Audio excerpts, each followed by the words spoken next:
Welcome to the Kelly Center, everyone. Thank you all for coming out tonight.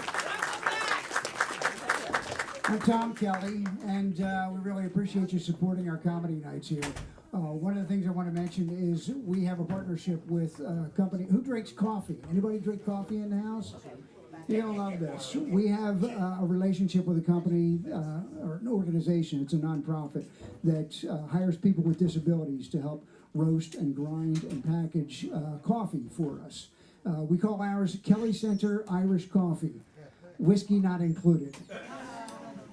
So it's $15 a pound, and we sell it up here, and it's supporting not only our organization but also the nonprofit that does the roasting and the packaging, our community cup coffee. So we have it up here for $15 a pound, and it's really good. This is all I'll drink anymore. So one more thing. We've been doing comedy nights here for the last 5 years.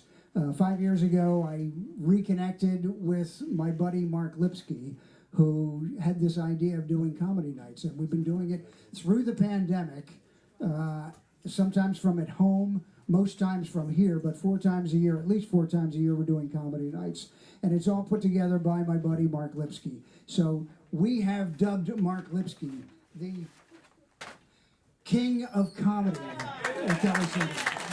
King of Comedy, that's you, Mark.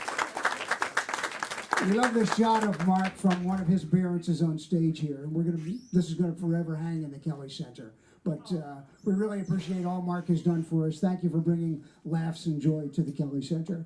Enjoy tonight. I'm going to introduce Amanda, who will make some opening announcements, and we'll get the show started. Thanks for being here. You tell me when the spot. He said we need to be in the spotlight more, and I love being in the spotlight, so that's fine. Is this better? Oh, yeah, much better. All right, well, welcome, everyone. I'm Amanda. Do we have any first-timers in the house tonight? First time at the Kelly Center. Welcome, welcome. We're very glad that you're here. Okay, well, Kelly Music for Life is a 501c3 nonprofit organization. We have programs for children, teens, and adults, and you can also rent the space for private events. So if you're interested in that, just let us know. You can go to kellycenter.org. For your comfort, we have chair pads in the back there, and we also have a snack and drink vending machine in the back corner. We are BYOB here. I see a lot of people have taken advantage of the BYOB. That's amazing. Give yourself a round of applause for the drinkers in the house. We just asked for a $5 donation to help support the venue, so thank you to those of you who have done so already. And of course, we have cups and ice at the counter back there. Our restrooms are in the hallway back there, but just a note, the hand dryers are very loud, so please use paper towels during the show. Also, the Kelly Center is a listening room, and I love it because unlike a bar, you can actually hear the music or the performers. So please silence your phones, and if you need to make or take a phone call, you can step outside. Education and experience are central missions to the Kelly Center. With your support, we give performance opportunities to young people on our student stage events. So far, we have given live performance opportunities on the Kelly Center stage to over 200 students. So it's really remarkable. We're also training and hiring students interested in audio-video technology and event management. Tonight's student AV techs are May and Taylor, and we have trainee Leo here. And our assistant show manager is Katie tonight. She's doing a great job at the door. It's been very busy, and she's handling it like a pro. So round of applause for all of our young people here, our high school students. Doing a great job. So we always feature an Artist of the Month here at the Kelly Center, but this month we have multiple Artists of the Month because they are for students in Haverford High School's National Arts Honor Society. You're invited to meet the artist reception on Thursday, March 27th from 5 to 7 p.m. Here at the Kelly Center, we also have free open jams, bluegrass jams, Django Jazz Jam, Irish Trad sessions, and open mic nights. So they're free to participate or just come and watch and enjoy. Thank you to our March show sponsor, Joel Perlish Photography. Yeah. Wonderful sponsor, Joel Perlish Photography. We have some wonderful shows coming up. March 29th, the John Byrne Band. I think some of you are already coming to that one. He's always great. In April, we have Charlotte Morris with Tom and Jackie Baxter. Also, Funk Sway and award-winning jazz vocal duo Laura Anglade and Ben Rosenblum. We're always adding new shows. You can sign up to get our concert announcements and schedule updates at kellycenter.org. We have a very special program here called Coffee on the Path, and that is where some students sell coffee and baked goods. I think it's only $1. They're Haverford High School PATH students with disabilities. They're here 2 mornings a week, Wednesdays and Thursdays, on school days from 8:30 to 10:30.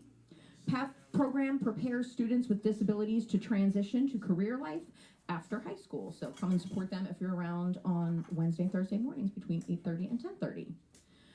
We really appreciate your donations here, Kelly Music for Life. You can donate using the cash jars, Venmo, PayPal. There's QR codes around the room, or you can go to kellycenter.org and click contribute.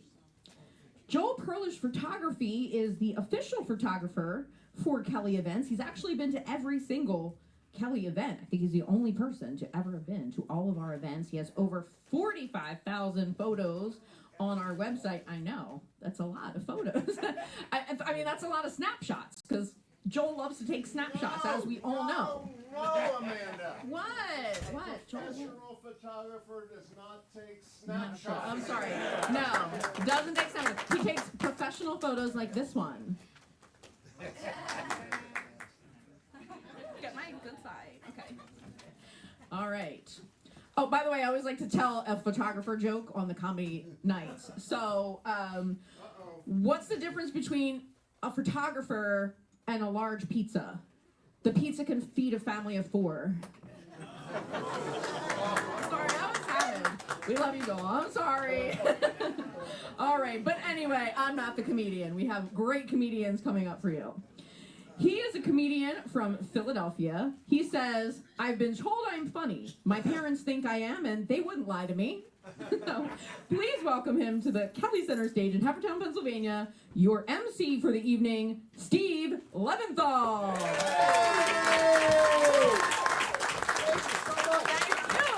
Hello, Havertown!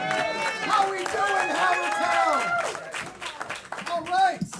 Good to see you, Havertown. All right. Glad I didn't get that messed up and said Haverford, right? Don't say that, right? That's not good, right? That's like a bad word here, right? Are you guys arch rivals or something like that? No? Okay, all right, I'll move on.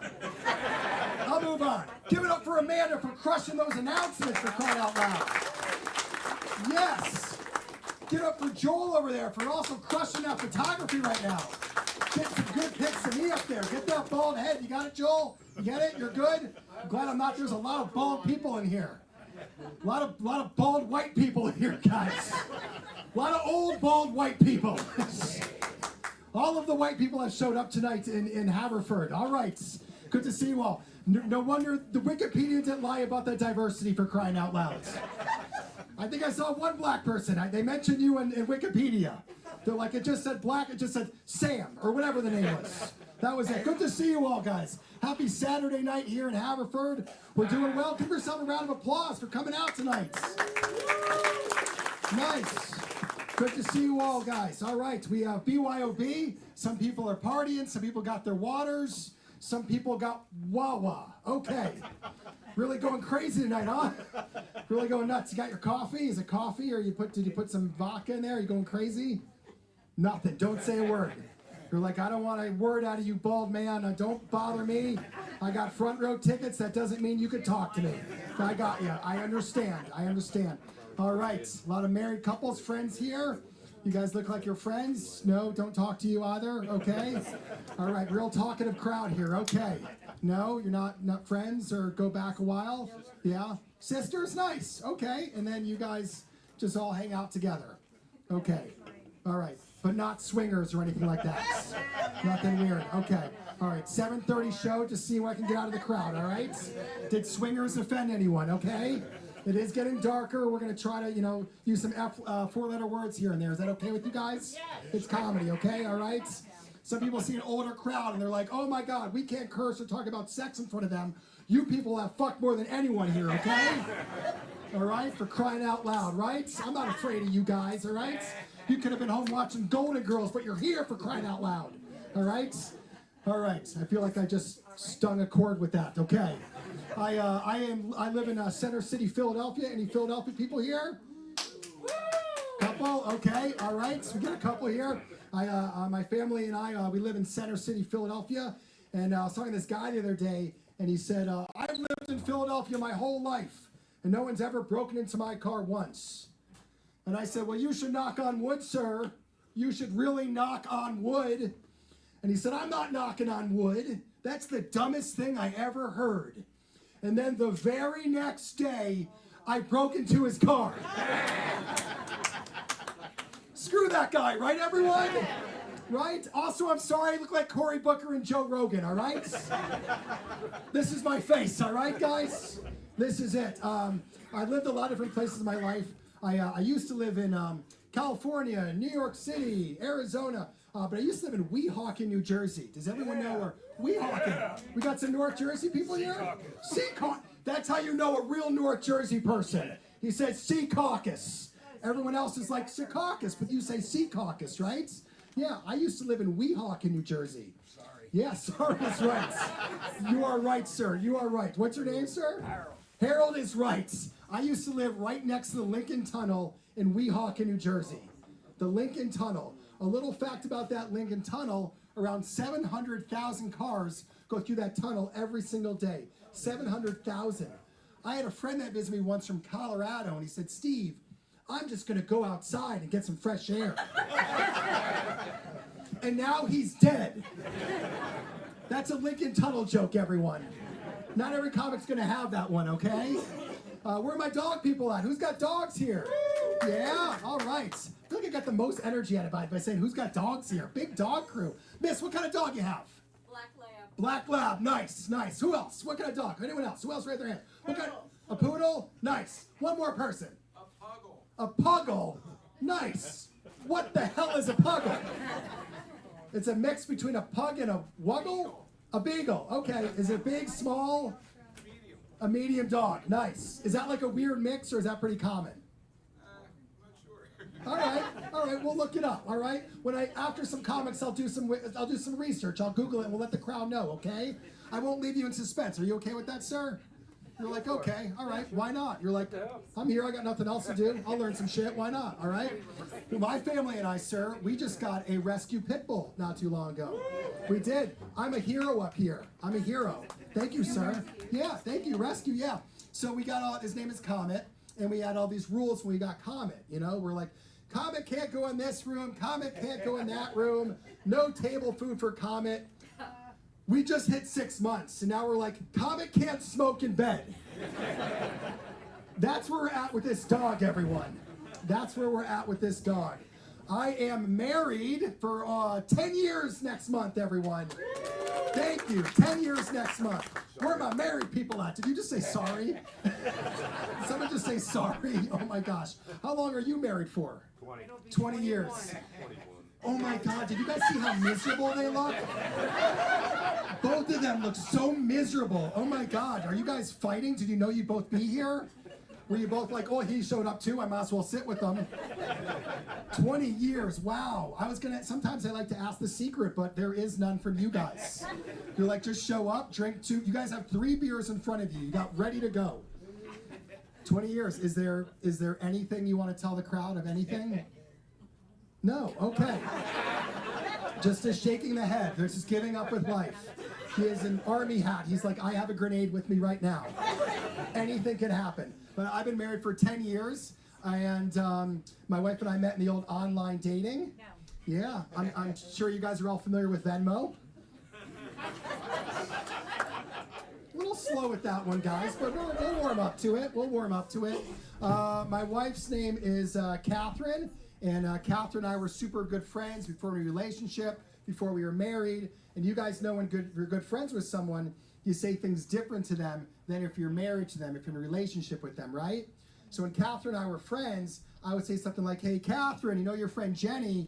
I'd really like to have sex with her. And now that Catherine and I are married for 10 years, I say things like, I noticed that you're not friends with Jenny anymore. It's really quite different, everyone. It really is. My wife's a very nervous person. Whenever I come home, no matter what time of the night, she'll always be at the top of the stairs. And she'll always just say, "Hun, is that you? Is that you?" I came home the other night, and I'm just doing stuff, around the kitchen, emptying the dishwasher, cleaning stuff up. 10, 15 minutes goes by. My wife goes, "Is that you?" I'm like, "Yes, it's me."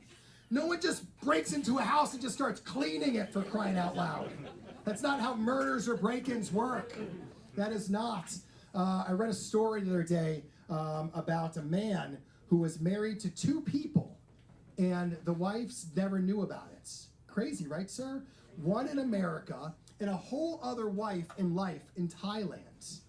2 different time zones. Could you guys imagine that? Being married to 2 different women, 2 different time zones, 2 different women every morning asking you if you wordled yet. That's what my wife does to me every single morning, guys. Every single morning. Okay, new joke. I'll never do that again.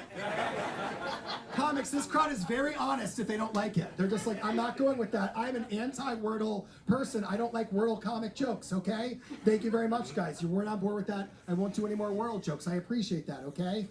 I have such mixed feelings towards stand-up comedy. Some days I'm like, "Steve, you should quit." Other days I'm like, "You should give up." Okay. All right. But I marriage, sex, with my wife, okay? Married 10 years. I'm going to tell you guys this. People have been married a long time. You could probably agree with me, all right? Sex with my wife is very different year 1 to year 10, okay? Stay with me. Year 1, I'm like grabbing her. I'm like, "You're going to get it. You're going to get it. Yeah. It's coming. Yeah, it's crazy." Year 10, my wife was just diagnosed pre-diabetic. She wears this like patch monitor on her arm.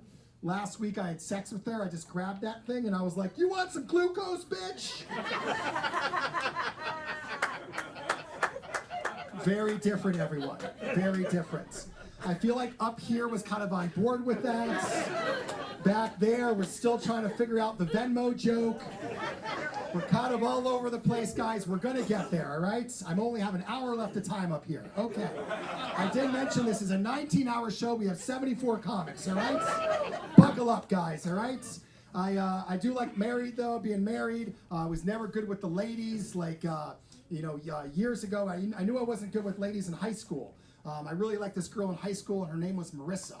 But Marissa's friend came up to me once and said this: "Marissa really likes your body, but doesn't like your face." I was just so sad, I just screamed out, "She doesn't have to fuck my face." It was so sad. All right, we're getting a little better with the dirty stuff, all right? That's where we're at. All right, maybe we'll continue with it, okay? We'll continue with it. I used to go with a lot of different ladies, though, a lot of relationships. One time I went out with this one girl, and she was not happy with me. She said, "Steve Leventhal, you're not a real man." So I sent her my bar mitzvah video. All right, we got some more of the Jewish people up here, okay? All right, I did that joke somewhere else, and no one laughed at it because they hated Jewish people. Okay, that's comedy, guys, that's comedy. Then I went out with this one girl, and she used to get mad at me for everything I did. She got mad at me once because she found a long hair in my shower, okay? And she said this to me, she goes, "What, are you some sort of scumbag, Steve? What, are you just go to some random bar, pick up some random girl, and then bring her home and have sex with her?" And I said, "It's not that easy." Be great if it was, though, right, Havertown? Right? Crying out loud. Yeah. But I never had a lot of luck with the ladies. Somebody actually once told me that if it was raining tits and ass, I would get hit with a dick. Weird thing for my high school wrestling coach to say, everyone. In the shower. That's strange. Northeastern Pennsylvania Wrestling, Comet Wrestling, pin to win. Okay. Every now and then I do shows in front of Jewish audiences, like I said before. This last show I did, this guy came up to me right before I went on stage. He's like, "Steve, for this show, we need you to be PG and Jewish related." So I changed that last one to, "So I don't always have the greatest luck with the yentas or the shikses." Somebody once told me that if it was raining matzo balls and gefilte fish, I would get hit with the dick. Oi! Mazel tov! Chala! All right, crazy guys. Are we ready to start the show? Are we ready, Havertown? This is how it's gonna work, guys. I I'm going to bring a comic up. You're going to make a lot of noise. You're going to have a good time. The more energy you give, the better the show is. Is that a deal? Yeah. Are we good? All right. This next comic I'm bringing up performs all over the place. Very funny man. He is sometimes called the Prince of India. Give it up for Bhavik Patel, everyone. What's going on, white people? Yeah, make some noise for Steve. Wow, we're out here. Yeah, whoop whoop. All right. This is crazy. This is crazy. Yeah, the whole town is out here. I love that. I love that. I'm 31. I feel like I got to tell you guys that because I look like a 25-year-old going through something. You know what I mean? I just got diagnosed with a really bad degenerative disc in my back. You know what I mean? Do we have those in here? Fucking everyone's on the verge of death, so I hope so. My doctor says you either gotta do spinal decompression every day or shoot a CEO in the back of the head. Oh, yeah. I know it's not good, but fuck. Like, I went to school almost to be a doctor before I failed out, but there was nowhere in there that I was like, shoot an old rich guy in the back of the head for this, you know? It's crazy. Is there anyone here in their 20s? Hell yeah, look at these. Don't lie to me up here. Don't fucking lie. Yo, do me a favor. Start stretching tonight, you know? Like, my hip flexors are so bad, I can't even sit down Indian style. And that's life being racist, because I'm 100% Indian. You do my 23andMe, it comes back Patel, Patel, Patel. You know? I'm so Indian, I grew up in a family business, okay? Would you guys like to guess tonight? Go ahead. Dunkin' Donuts, that's good but wrong. 7-Eleven, that's good but wrong. Give me one more. Gas station. Guys, this is what I like to call good old-fashioned racism. But you guys suck, you know what I mean? This must be a liberal city. My family went in on a Dairy Queen, which was sweet. Yeah, 16 and a half years of serving y'all diabetes. People always ask me, hey, yo, Bob, how much ice cream have you eaten? If my tongue touches DQ soft serve vanilla, I shit myself. It's over. I still remember my first day on the job. I walked in there, 8th grade little fatty. Oh, Mom, how am I going to remember all these candies and syrups? She said, don't worry, Bhavik, you are working here forever. Do you guys have kids in here? Everyone have kids? I would hope so. You guys are at the age you should. Grandkids, you know, like, you know why Dairy Queen ice cream tastes so good? It's flavored with free child labor. I've noticed white people don't put their kids up to anything, you know? You guys are like, go out there, live your fucking dreams. My mom was like, you're gonna work here every weekend until you fucking have a beard. It took me 30 years to grow this. I just want you guys to know. We just sold it. It's crazy. Look, I have such a bad sweet tooth that I keep a bag of Dairy Queen fudge in my freezer. You know, I suck on it every day. It's like the one true titty.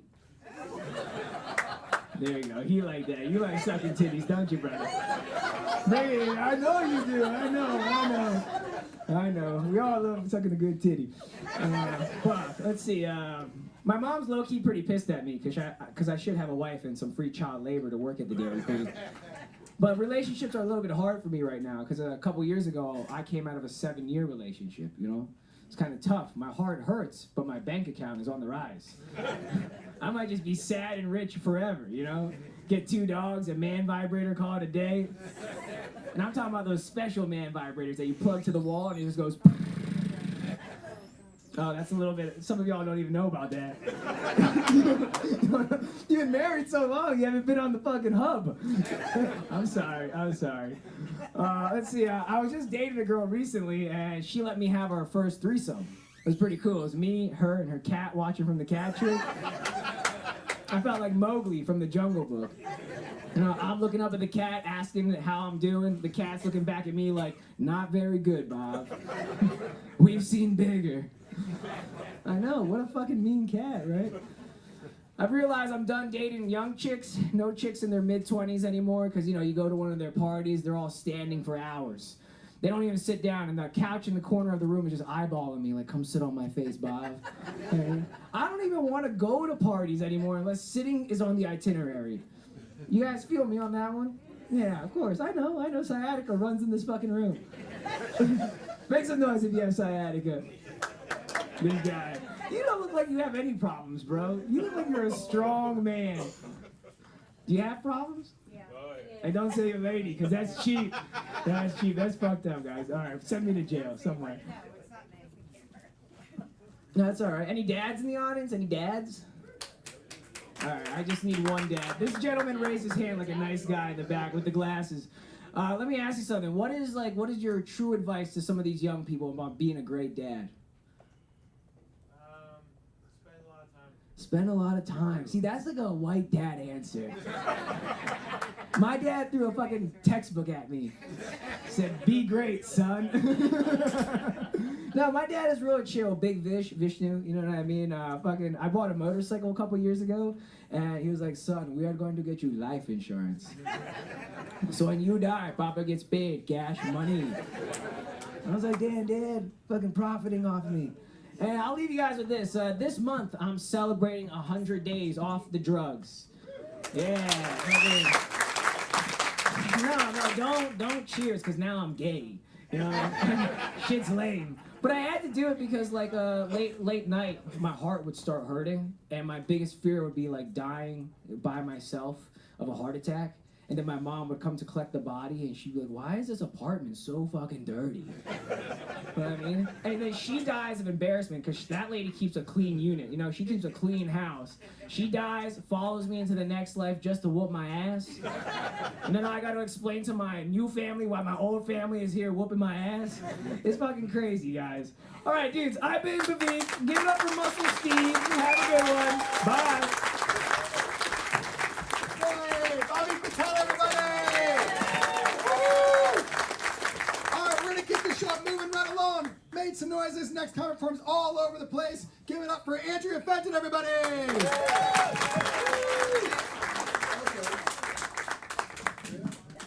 Hey guys, how y'all feeling tonight? That's right, drink it in. I don't know why I wore this, but it's due back to Amazon tomorrow, so enjoy. I feel like tonight I look like the madam at like a brothel that has a ghost. Like, you guys will have fun, but it might cost your soul. And that's what I have to say about my set as well tonight, so enjoy. While we're getting to know each other, one thing you might not know about me is that I love to smoke weed. Yeah, we got some other fans in here. That's right, don't be shy, guys. But believe it or not everybody likes it. Like, sometimes some people have the balls to come up to me and say something like, Andrea, you gotta stop smoking so much weed. But then like 2 seconds later, another person's like, Andrea, you gotta stop being such a bitch. And I just want to be like, pick a side. Like, what do you guys think? Should I be bitchy or should I be high as fuck? High as fuck. Thank you. Thank you. I love a crowd of enablers. That's the best. As long as we're speaking about addictions. Anybody else can't get off their phone? Yeah, I'm scrolling right now. You just can't tell. I'm that good. I'm liking all your posts. I'm following all your grandmas. Or, well, I don't know how many grandmas are here. Okay. I really want social media to start like a new feature. Just for me, it would be called Watch Secretly. Because like if a hot guy posts a video of himself showering and singing a little bit, and I have to watch it 47 times, that's none of his goddamn business. This is about me right now, my needs. Like, I don't care about your metrics. Get out of here. And who has time to switch to their catfish profiles? Am I right, guys? I don't have any, but if I did, that would be cumbersome. Yeah, I mean it when I DM, guys. Anybody married in here? Clap if you're married. Very nice. A lot of married people. I don't know why you did that to yourselves, but good luck. No, I'm kidding. I'm not married, but I do have strong opinions about it. Like, I'm glad that nobody has to pay a dowry anymore to get married. And not even for feminist reasons, just because I don't want to know just how many goats my dad thinks I'm worth. You know what I mean? Because no matter what he says, I'm going to be upset. He could say, no, honey, 1 million billion goats. I'd still be like, really, Dad? Livestock? That's what we're doing here? And to be honest with you, he'd probably just say 1 goat, 1 chicken, tops. But men, don't think you're getting off the hook so easy, because right now, Dick is going at a rate of 1 goat per inch. And some of you don't have so many goats, that's why you're not laughing. It's okay, guys, it's okay, we'll get through it. I'm not trying to brag, but this morning something kind of cool happened to me, and all I did was I woke up, and I had a message from a guy that said, hey, I think you're pretty cute. We should go out. It's like, I'm not even wearing makeup. This guy doesn't know what I look like right now. Hell yeah. I didn't have to catfish him. I'm feeling great. I'm picking my outfit. Some will probably return to Amazon. And a couple hours later, he hits me back with, oh, I was drunk last night. I didn't mean any of that. So, like, not only am I no longer going on a date, I'm not even cute anymore. This guy just wakes up to troll me. So I reported him to Instagram. That's right. And then I found out where he lived and I killed him. Yeah, you guys, you like the justice. I like that. I like the crowd that likes justice. Under the freeway, I won't tell you where. Down in front of that speeding car and pushed it off the road. That's what you did. That was what I... Fuck. Are you a cop? Do you have anybody in here dating? Dating people? No? Yeah, a little bit? Okay. I just got back from the worst date of my life, guys.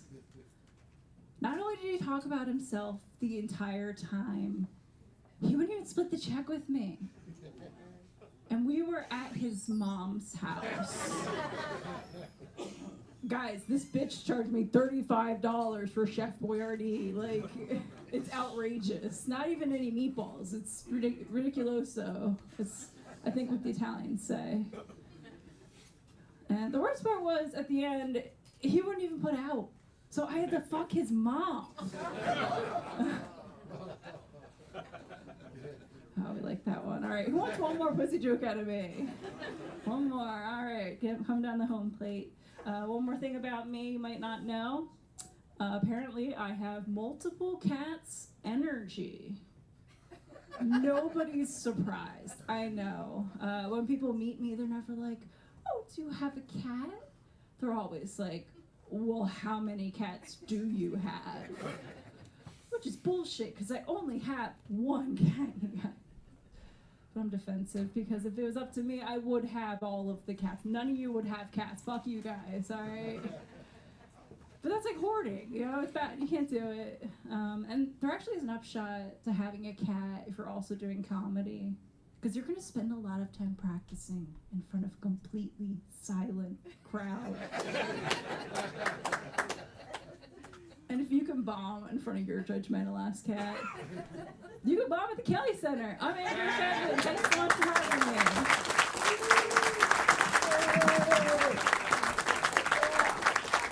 Thank you, everybody.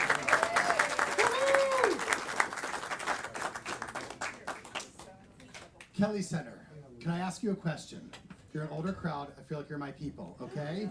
Do you guys think it's sad these days that young people really only know Shaquille O'Neal from the Icy Hot commercials? And not from the hit film Kazam? Okay, that's all I wanted to ask you guys. I have an 8-year-old daughter. Would you like to hear about her for a second? Would you like to hear about her? My daughter asked me the other day, she goes, Daddy, what do you like better, cupcakes or dinosaurs? And I said, great question. Where do you get your weed? Crying out loud. My daughter is a hoot, though. She always gets celebrities mixed up all the time. We were in the playground the other day, just kicking a ball, and she picks up the ball and she goes, Michael Jackson. Not even close. Not even close at all. And then my mom, Carol, she's a hoot. I'll tell you guys about her. My mom, Carol, called me the other night, and she goes, Steve, you're not going to believe this. Your father and I just splurged and had chocolate frozen yogurt. And I said, oh, Mom, you've never tried cocaine. Are we ready for the next comic, everyone? Are we ready for the next comic? All right. I'm so excited to bring this next comic up. He was voted best comic from Philadelphia by Metro Philadelphia newspaper 2 years in a row. He hails from the great city of Philadelphia, the Philadelphia, home to the Philadelphia Eagles, Super Bowl champions, may I add. Yes, this comic also has an amazing Philadelphia name. Give it up for Pat Rocchi.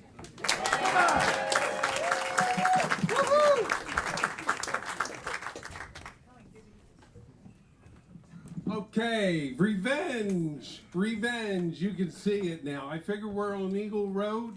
We should have a tribute to the Eagles, right? Yeah. Oh, I'll tell you, the city was a great place to be. You know, to see people turning cars over, knocking down streetlights, you know, the kinds of things you do to show support for your team. Yeah. Yeah, I'll tell you, it was a warm moment. I saw a father and son bonding because he was teaching him how to set a trash can on fire. So that was a great part of it. So, you know, the talk radio was great afterwards. Yo! You know, Nick Sirianni should be in the Hall of Fame. Jalen Hurts is the greatest quarterback of all time. Jeffrey Lurie is the greatest owner of all time. Yeah, that's because they won. If they lost, this is what you would have heard. Oh, killed Nick Sirianni, and you know, before we throw him out as a coach, Jalen, you can't win with him. Jeffrey Lurie should sell the team to somebody who cares a lot more. That's what it's like in Philadelphia. Now I have to tell you, I'm used to losing, so I had my hedges. I hedged my bets with this in case they hadn't won. I had this shirt ready to wear. Okay. Yeah. I tried to get you in the mood with talk about the Eagles because I can already sense your disappointment at me. Yeah, you had a pretty young lady up here with a beautiful gown, and then you get me, your dad's lap partner from high school. Yeah, I mean, look at me. I'm like a genetic mashup of Mitt Romney and Keith Richards. You know, you know, I'm looking at you folks. I don't see a lot of exercisers here, but you know, if you exercise, they say if you're in good shape when you are running, you should be able to talk. Oh, when I run, I talk, but I say things like call 911 and where's the nearest hospital? Yeah, a lot of. I'm glad to be back in Havertown because my wife and I, our first house was in Havertown. Yeah. We bought that house. We bought that house for $54,000. I looked on Redfin. That house, no lie, is worth about $800,000 today. And that's because we just celebrated being married for 46 years. No, don't applaud. Don't applaud. It's not that great. It's not that great. You know, it was kind of like, you know, the vows that I took years ago were, will you love, honor, and annoy this woman? You know, 46 years. Yeah, you really laughed at that, sir. You know, deep down, people kill other people and don't get a sentence that long. I've been married longer than the comics have been on this earth. You know, I got into this business when most guys are getting out of it. You know, she was really rough on me during the pandemic. She would, you know, one day she walked into the room and she looked at me and she said, is that skin tag on your nose bothering you? I said, well, no, actually. I said, no, actually, it's not. She said, well, it's bothering me. Take care of it. So I went to the doctor and the doctor examined me. And he said, I have one of those. I said, you have a skin tag on your nose? He said, no, I have a wife who's a bitch, too. By the way, anybody celebrating an anniversary or a birthday tonight, or no celebrations? Retirement! Congratulations!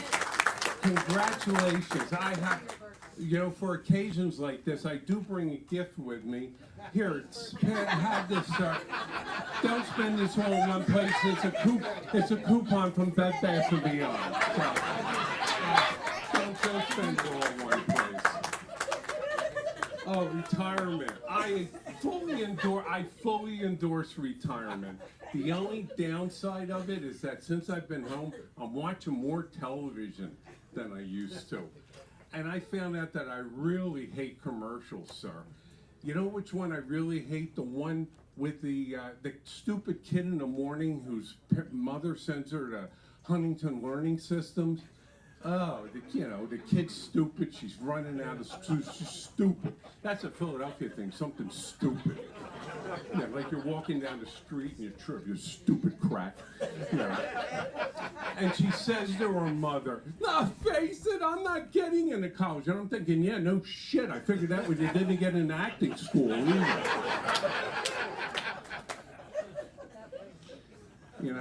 And can we do something about that guy with the skeevy little porn star mustache who sells My Pillow? Oh, yeah, you can't stand him. I have to be honest. I have no objection to Mike. I have the pillow. It's a good pillow. What I hate is the name. At my age, it's hard to remember that. I'm making the bed with my wife and she says, put my pillow on your side. Well, I said, shouldn't I put my pillow on my side? And she said, no, it's not your pillow, it's my pillow, but it's your pillow. I said, well, is it my pillow or your pillow? Make up your mind, will you? So, one of the things I've noticed since I've been home, you're going to notice this, sir, because you're going to be watching a lot of medicine commercials when you're home. There's a trend on television that when you have a disease, that they give you a little animated version of the disease. So if you have a cold, talking to you about the medicine is a blob of animated mucus. Yeah. There was a medicine years ago for foot fungus, and they had Freddy the Foot Fungus, no lie, on television, talking about the foot fungus. I'm holding out for the animated hemorrhoid for preparation A. Yeah. Hi, I'm Harry the Hemorrhoid. I'm red and itchy, but for preparation H will mean I'll be your friend. And what is it with bears? The fascination with bears on television. Who are the Charmin bears? Why do they advertise toilet paper? Are we fooled that they're not people? They're walking around, they go to the bathroom, they come out with pieces of toilet paper on their butts. I know what they did. They wiped their asses. You can't do that with real people, though. It's okay with them because they're bears. When are we going to extend this to other commercials? Well, I'm a bear, and when I'm out in the woods, I really don't want to spread any diseases. That's why I use Trojan. Let me put it on for you. It's okay, I'm a bear. Or you have a lady bear come out. And she says, after a long hibernation, I'm a little unfresh, down there. Let me talk to you about Summer's Eve. It's okay because I'm a bear. It's not just commercials. It's a TV show called The Bear, and it takes place in a restaurant. What's the bear got to do with it? Is the bear working in the kitchen? Is the bear, they serving bear on the menu? Has the bear eaten some of the customers? I want to know. I want to know where the bear is. But I'll tell you what really makes me mad at my age. I hate seeing a young world through I'm sorry. I'm sorry. I don't want to see the world through young eyes. I want to see it through more. I'm talking about the ED commercials. When did ED become entertainment? That's what I want to know. It's the truth, you know. People come in. You have the guy walking down the street.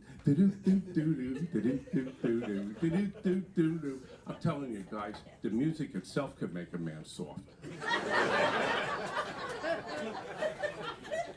And they show their wives or partners doing adorable things. They're supposed to show how attractive they are, but if more women did that in real life, they'd be grounds for justifiable homicide.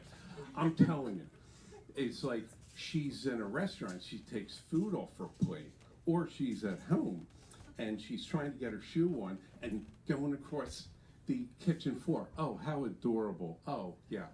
And, you know, she's painting and she gets paint on her nose, or she's baking and she gets flour on her nose. Apparently the people who write these commercials think that something on a woman's nose is an aphrodisiac. It's like, oh, hon, you have something on your nose? I'm ready. I'm ready.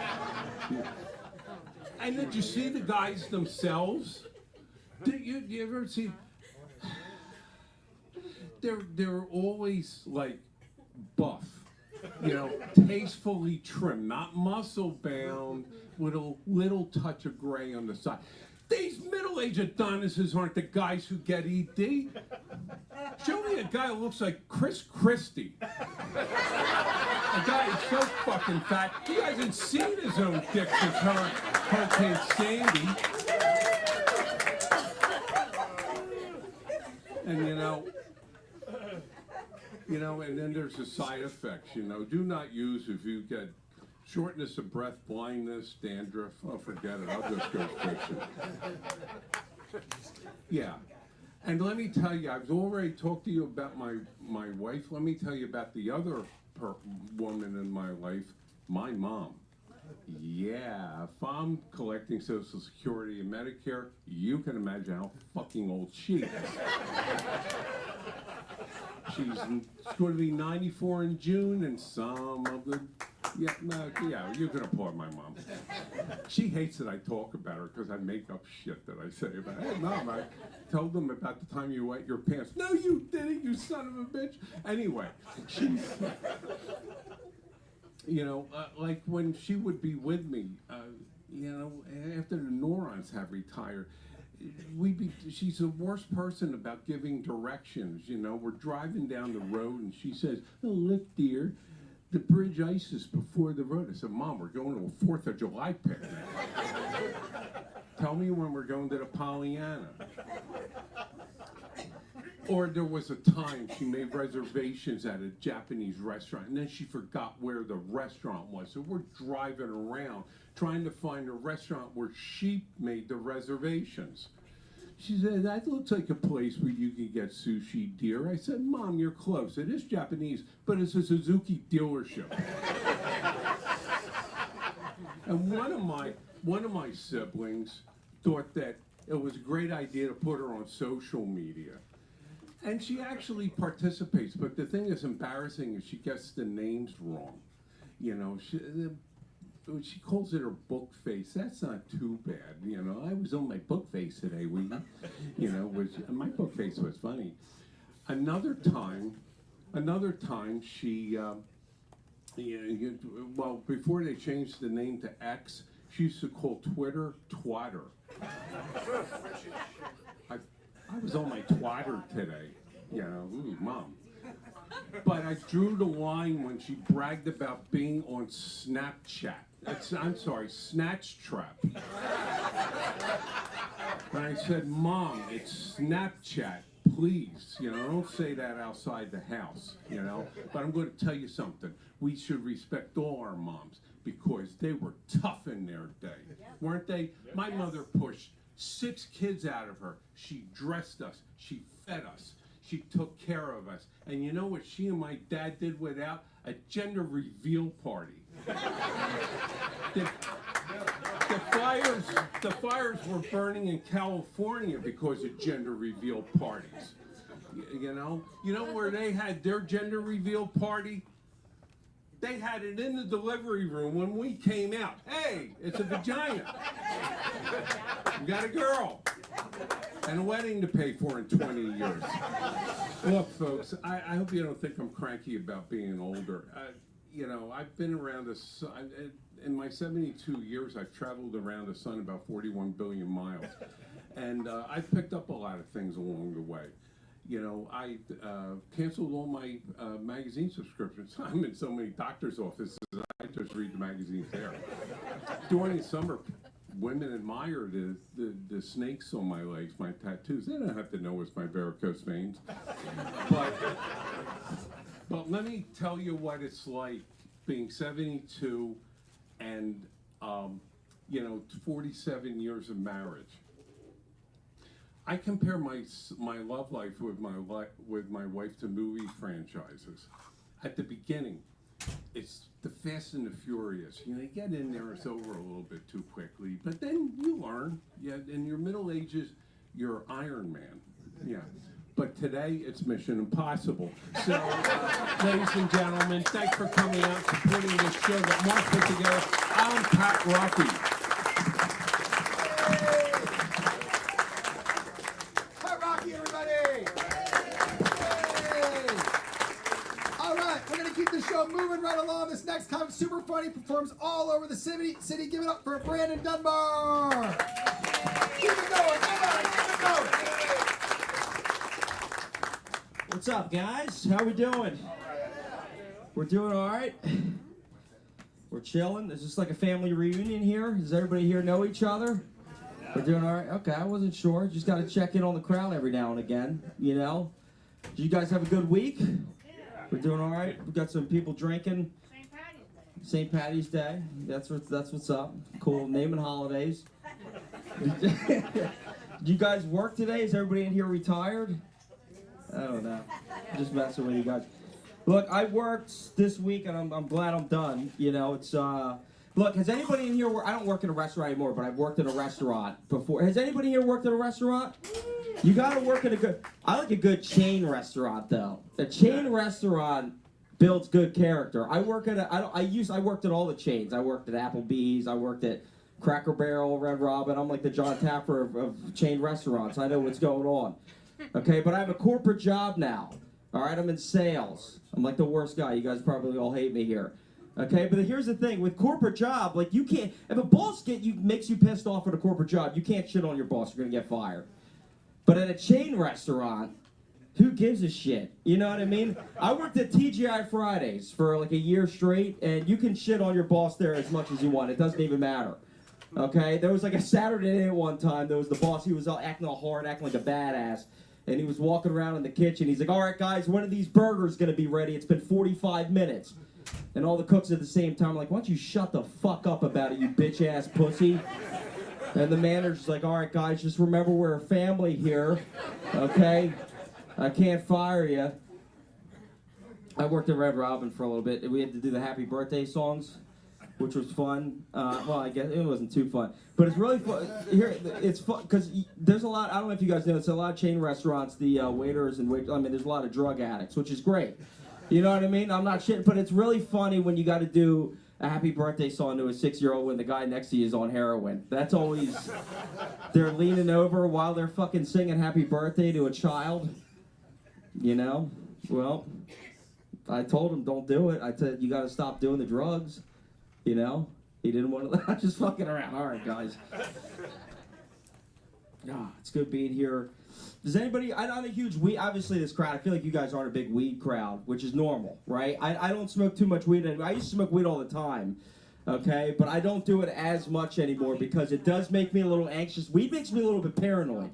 So the last time I smoked weed, I was in the woods. I was walking around, having a ball on a Tuesday during the day. I was gonna say Tuesday night, that'd be weird. But I was walking in the woods, I was stoned, and it was me, and then there was one other guy in the woods. One guy, which is a little odd. So he was walking past me, and I was like, okay, you know, no big deal. And then 5 minutes later, this guy turns around and starts walking up my direction again. And sober, I'd be like, all right, he's probably heading back. He's getting, he's got to get home and dinner with the wife. But I was stoned. So I was getting paranoid. I was getting anxious. So I was like, why is he coming up so quick? I was like, is this guy going to try to murder me? And then I was like, if he tries to murder, I was like, should I pick up a rock? Like, just in case this guy tries to kill me. But then I was going to be like, he's getting pretty close. He's going to see me pick up this rock. And then he's going to be like, this guy's, what the fuck is he doing? Is he going to murder me? Then he's going to pick up a rock. And then he's going to walk up to me, and we're just going to be two guys standing in the woods with rocks, looking at each other. He's like, what are you doing with this rock? I'll be like, I honestly thought you were about to kill me and murder me. He's like, well, are you going to put the rock down? I'll be like, you put your rock down first. And he's like, how are we going to settle this? I'll be like, well, I guess we just rock, paper, scissors, shoot for it. And I'll pull a pair of scissors out and stab him in his fucking neck. That's what I would do. I would kill him quickly. All right.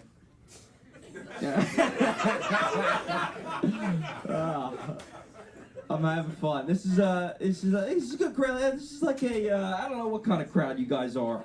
You know, everybody's in here just like we are having fun, but I don't know if we are. Are we, honey? Like, are we actually? Was it worth going out there? Like, this is that whole crowd where I bet you how many we got, like 60 people. I would say about 56 of you guys are gonna go home and be like, well, I thought the one guy was funny. The other person, I don't even know what they're doing here. And then you guys drink your wine and you fucking take the dog out and go to bed and then get up in the morning and fucking deal with whatever problems you guys have that the Kelly Center isn't gonna solve. Just goofing, guys. I'm not a therapist, okay? Don't take me too serious. Does anybody, this is an older crowd, so I feel like when I say this to you guys can be like, shut the fuck up about it. I know I keep calling you guys old. It's not good. It's not a smart move on my part, but whatever. Does anybody have anxiety in here? I know that's such a bitch thing to say. Here's the thing. Every white guy now, like because I'm a millennial, I'm 31, every white guy is always like, I get anxiety. Like, when I think of somebody having anxiety, I think of some fucking wimp, man. Like, with glasses, being like, I have anxiety, I'm drinking my iced coffee. You know what I mean? So, which is fine. You know, they're having a blast. They're enjoying themselves. But when I was growing up, if you had anxiety, like, there were the kids walking around, they're like, I'm anxious. Be like, what the fuck is this guy's problem? You know, like, my whole life I was like that, which is very ignorant. And I walked my whole life, never had anxiety. I started getting anxiety at, like, my mid-20s. I'm 31, but my mid-20s, I started getting anxiety because you have, like, the responsibility of it. But I still act the exact same way, though, towards somebody else who has anxiety. The way you got to do it is, you got to act like you don't have anxiety and then fucking just fuck around, like, mess with people who do have anxiety. That's the healthy way to deal with it. That's what my uncle told me. My Uncle Dennis. He runs a roofing company. No, he does, actually. It's, I don't know his discounts, but, you know, hit me up. I'll get his card over to you. But no, I have anxiety, like, so I walk around, like, I'm like, I don't fucking have anxiety. Quit being a bit, like, I handle it like that. But it's fun to give advice on having anxiety to a buddy that doesn't know you have anxiety. So I treat it like I don't have anxiety. You'd be walking around like, dude, I've been having a fucking tough time. Like, I don't know what I'm anxious for. And then I just talk to him like I don't have it. I'm like, you ever think you're just being a pussy, man? Like, you gotta quit being a pussy. You gotta take life head on, okay? You're always gonna have problems. What you gotta do is just fucking let go. You know, and then he's like, all right, man, you're fucking 100% right, you know, and I feel good about myself. And then 10 minutes later, I'm walking off having a fucking panic attack. Like, I'm being a fucking pussy right now, I gotta let go, you know? That's the way it works. That's life, guys. That's life from a 31-year-old. Just kidding. I guess, does anybody want to play with any of the toys after this? I'm not sure if anybody wants to do that. We got hula hoops. We're going to have a fucking ball. We're going to have a ball. What's up with you guys? We chilling? All right, we got the light. Good. Get me the fuck out of this place. Immediately. Has anybody, I know this is going to get weird. I don't like to get too sexual because you guys are going to be like, you know, whatever. But you guys might be actually having fun with it. So has anybody had a limp penis in here before? Has anybody ever had a soft penis? I know you guys have. Don't lie to me. Okay? I've seen you on the ads as well with me. When I was, when I was a young man, I was 19 years old, I was on Viagra. Not, you know, I didn't be like, I'm going to sign up for this. You know, I didn't do that. But I had a girlfriend, and I broke up with my girlfriend. I was like 18, 19 years old. And then the next girl I started trying to have sex with, like, I couldn't get my penis up. Okay, I don't know if you guys have had the problem, but I didn't think they say you could die of a broken heart. I didn't think my dick would just kill itself from having a fucking broken heart. Like I was like, what is going on? Like I got to figure this thing out. So I went to the doctor. I was up at my college at the time, so it was like 2 hours away. And I was like, yo, doc, like I don't know what's going on. Like I can't get hard. Is this normal? And then he starts getting weird. He's like, don't worry about it, man. Like he's like, a lot of kids have your age. He's like, just talk to your dad. I'm sure he's had the same issue. And then he gave me a cocky wink, and he smiled at me. And in my head, I was like, did this guy, like, fuck my dad, dude? Like, did he have sex? Did he have anal with my father, Bill Dunbar? But he gave me a sample pack of Viagra, and they give you, 8 pills. It lasts about 30 to 45 minutes. I would just take one as soon as a girl texted me. I wasted all of them. I didn't care. I'd lurk in the woods, wait for them to come out. I'm just kidding. I didn't do that part. But I did waste them. So, but I was wasting the pills, and I was like 19, so I got a good buddy. I was like, I'm not going back to the doctor. I just went. I'm not going to go back. Then he's going to be looking at me, fucking judging me and shit. I was like, I got a good buddy. I got a good pal. And I was like, yo, you got to go to your doctor. Tell him you can't get your dick up. Just do it. And he's like, I don't have the issue. My penis is rock hard. I was like, just go out there and fucking go talk to the doctor. Tell him your penis doesn't work. And he did. And he went to the doctor. This is true. He went to the doctor. They didn't even give him samples. They prescribed him to Viagra. But we were 19 years old, so he was on his parents' insurance. So his mom got the bill, and he went home, and his mom's like, Anders, what is this? They grounded him for a week for having a soft-ass dick, dude. They fucking grounded him. So thank you very much. Have a good night, guys.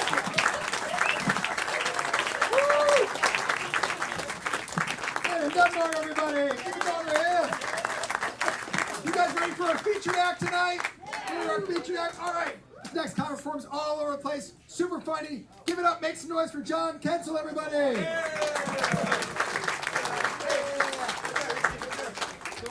Look how tall I am. Thank you very much. Come on, people, clap. It's Saturday night here at Haver. What the hell's wrong with? Oh, there you go. All right. When I walked in here, how many people thought I was a roofer here to give an estimate? All right. Great. Thank you very much. This is fantastic. I'm from Philadelphia. Wait a minute. I'm from a neighborhood in Philadelphia called Kensington. Oh, thank you for the. Usually when I say that, I usually hear the most applause coming from the kitchen, but thank you very much. This is great. Like, I'm still recovering from St. Patty's Day. That's why I have my Italian bowling shirt on. I got this from James Gandolfini's estate sale. But very nice. This is very cool. So usually when I say I'm from Kensington, I seriously, I usually hear the most applause coming from the kitchen. But thank you very much. This is very nice here too. Now, this is pretty cool. This is so nice out here in Haverford, right? Not Havertown. Havertown, right? Because like I live at it, there's nice golf courses around here, and they have a nice body of water on the golf course. I'm from Kensington. That golf course there, the water has a body in it. It is. It's very. Oh my God! But thank you very much. I'm under a heat lamp. Thank you very much. This is great too. This really is a Hallmark weekend because tomorrow I'll be at the Quaker City Flea Market selling hubcaps. Thank you very much. It's great. You think I'm kidding? No. Check this out because I got friends they love on Sundays. That's their big day of the week. They love going to the flea markets. Right? They're like, oh, look what I got at the flea market today. Look, I got a crock pot and there's still roast beef in it. Look at that. Look at that. Look, I got a steak knife. It says Exhibit A. Whatever. Nancy. Whatever. But thank you very much. We're in the Kelly Center here. All green here. Very nice, too. I am Irish. I'm an Irish. Any Irish folks out there, I guess? Are you sure? Because most Irish people don't take their hands off their drink to applaud. But you guys are real troopers. Very nice. I have a big Irish Catholic family. I'm one of 7 children. 7 children. Anybody bigger family than 7 out there? How many, sir? 8. 8. Oh, you beat me in there one. And back there too, a big family. I always ask that question. It's nice, and because you don't hear big families anymore. I did a show recently in Lancaster, Pennsylvania. Anybody big family? Right? What number do you think the lady said? She said I'm one of 16. I go, really? And she goes, yeah, well, I'm yeah, right? I'm thinking her poor mom must have like Easy Pass and like baby product, like a Dixie cup dispenser. Oh, I know Amish kids, right? Holy crap, 16, and plus 16 Amish kids. You know they ran out of names. Like Jebediah 5, go churn some butter and get that Mo haircut, right? Go build a barn, right? So, all right, I mentioned, so I'm one of 7 children, okay? I have 25 nieces and nephews, okay? We grew up in a little row house in Philly, okay? And there's always something going on at my mom's house, like a birthday, an anniversary, intervention, ankle bracelet, tattoo removal, shit like that. But, so every year on Halloween, my mom's like, hey, John, you're the weirdo uncle. It's your job to take your nieces and nephews on a haunted hayride. And you see the haunted hayrides around here, like the Bates Motel or Shady Brook Farms or something scary for the kids, like a taping of The View, like stuff like that, right? I'm like, Mom, there's 25. I can't afford to take them on a haunted hayride. So what I did, I just drove them through Camden with my windows down, right? Just doing shit like that, right? I'm sorry if I'm talking very fast. I had a long day today. I was, selling pretzels off the Tacony-Palmyra Bridge. No. I can pee anywhere I want. But no, I did have a long day today. I had to go to my nephew's birthday party up on Roosevelt Boulevard at the Chuck E. Cheese restaurant. Okay, people, you ever know they have Chuck E. Cheese around this area? Right? It sucked for my nephew's birthday. He's 34. He hated it. Right? I'm serious. Where's he at? He's like vaping behind a ball cage and putting like salve on his neck tattoo and shit like that. Right? But very nice tonight, too. Now, Pat mentioned the Eagles over there. Pretty cool. Isn't that nice? The Eagles winning the Super Bowl. Fantastic. Check this out. My dad's a 91-year-old retired plumber from Kensington, right? My dad loves watching the Eagles on TV, all Philly sports. But he hates one thing. He hates the national announcers. Like, he hates Joe Buck. If you're not familiar with Joe Buck, he's a real condescending announcer. You just can't stand him. He always has to bring up bad things about Philadelphia, like, oh yeah, they threw snowballs at Santa Claus in the 60s. Well, shut up, right? All right? So my dad does something. Does anybody here do this or your parents do this? He'll put the game on TV, turn the volume down, and put the radio on, all right? He wants to hear, hello, this is Merle Reese, the 30, the 40. He wants to hear that, right? I go to my dad's house, Super Bowl Sunday, pretty cool, right? And he's a typical Kensington dad, he drinks Budweiser with his feet. No, doesn't make sense. Doesn't make any sense, right? He has a TV tray with Kraft macaroni and cheese on it, ginger ale, chips, some shitty beer he found in the garage, like Ortlieb's or Black Label. Like, it's an old beer in the garage. It's in brown bottles. I'm surprised there's not a cork on top, right? It's like covered in dust. And it says, like, endorsed by Joey Bishop. How old is this freaking beer, right? And he has an old, this is true, he has an old Philco or a Zenith TV. It's on a little stand right in front of him, right? I'm serious. I don't know how Comcast hooked up to it. The coat hanger and the Colt, I don't know how to do it, right? There's nothing in the back of it. All right? And he won't get rid of his TV, right? So he snapped the knob off the TV, he's getting mad, right? So instead of getting rid of it, you know what he did? He took a knob off the oven and put it on the TV, right?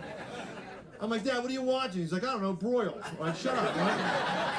Hold on, man, I'm gonna put on self-clean for 2 hours, all right? He won't get rid of it. I'm like, Dad, they sell TVs at Rite Aid, right? Whatever. He goes, just shut up. And he puts the radio on, okay, right? And it's an old AM radio. It's an old shit. It's some radio. It's like, it says like WPEN on. Like, how old is this freaking thing, right? All right. So he puts the radio on, all right? So we're sitting there, he goes, now shut up, I want to hear this game. So about 10 minutes go by, I realized something. He had the wrong radio station on, right? He had on Power 99, the local rap music station, right? I'm like, Dad, who's winning the game? He's like, I don't know, but this guy's like 99 problems and a bitch ain't one of them, right? Good old dad. I mean, I love my dad, my family's great. I love my family too. And my parents just celebrate their 65th wedding anniversary. Pretty cool, 65 years of marriage, holy shit, right? So I asked my 66-year-old sister, Kensington, right? Birth certificate, marriage license, right? With my mom, oh, this has something to do with today. I'm sorry, but this might be a little bit, not really sad, but like, I asked my mom, what did you want for your anniversary, right? No lie, all she wanted was, God bless him, the George Foreman griller, all right? And that's a great thing. It's a little waffle iron, just put chicken there, right? Well, I started thinking about something. I watched the news today about George Foreman. He was a boxer. How did he come up with the idea for a grill? Right? Do you think when he fought Muhammad Ali was taunting George Foreman like, I'm going to hit you so hard, you could do up a frying pan or something like that, right? So I'm a cheapskate. I didn't get the, George Foreman. I got the knockoff version. I got the Leon Spinks hot plate, right? And the freaking... but very nice, too. But it's... I mentioned my parents. This is totally true. Just passed. Valentine's Day just passed last month. Ladies and gentlemen, that was my second anniversary of Being a single gentleman. Thank you very much, eHarmony. This is great, too, tonight, too. Thanks for applauding my loneliness. This is great, too, all right? But I'll tell you what. Worst dating site out there? Ancestry.com. All right. It works in Elton, Maryland. Oh, you got a banjo. TMZ, teeth missing zone. All right. This is totally true. All right. I lived with a gal for 10 years. We broke up about 2 years ago. All right. Now, I see the couples here tonight, people. No matter what kind of relationship you're in, your partner, your companion, whatever, do you know your partner will often leave a forget-me-not around your house, like a pocketbook or a sweater, a perfume bottle on the bathroom shelf, a reminder of them, like, she's keeping. All right, no lie. Do you know what my ex left at my place? Her mom. I wish it was a joke, like, wah, wah, right? But it's true. Her mom's ashes, her mother's ashes, okay? I'm like, I should bring him on stage and put like little googly eyes on him, right? So she's out doing, seeing the world. Oh, I'm Stevie Nicks. I got her mom's ashes, okay? I have a brother, it's in the Marines, he's covering tattoos. I come to my house, and he smokes, and he's using the box as an ashtray. He's brought it over, what's in here? I'm like, oh. And so he starts smoking. I'm like, what are you doing? He goes, oh, who cares? Well, of course, my phone rings, that's my ex. And she's like, hey, John, how's my mom doing? Like, she's gaining weight.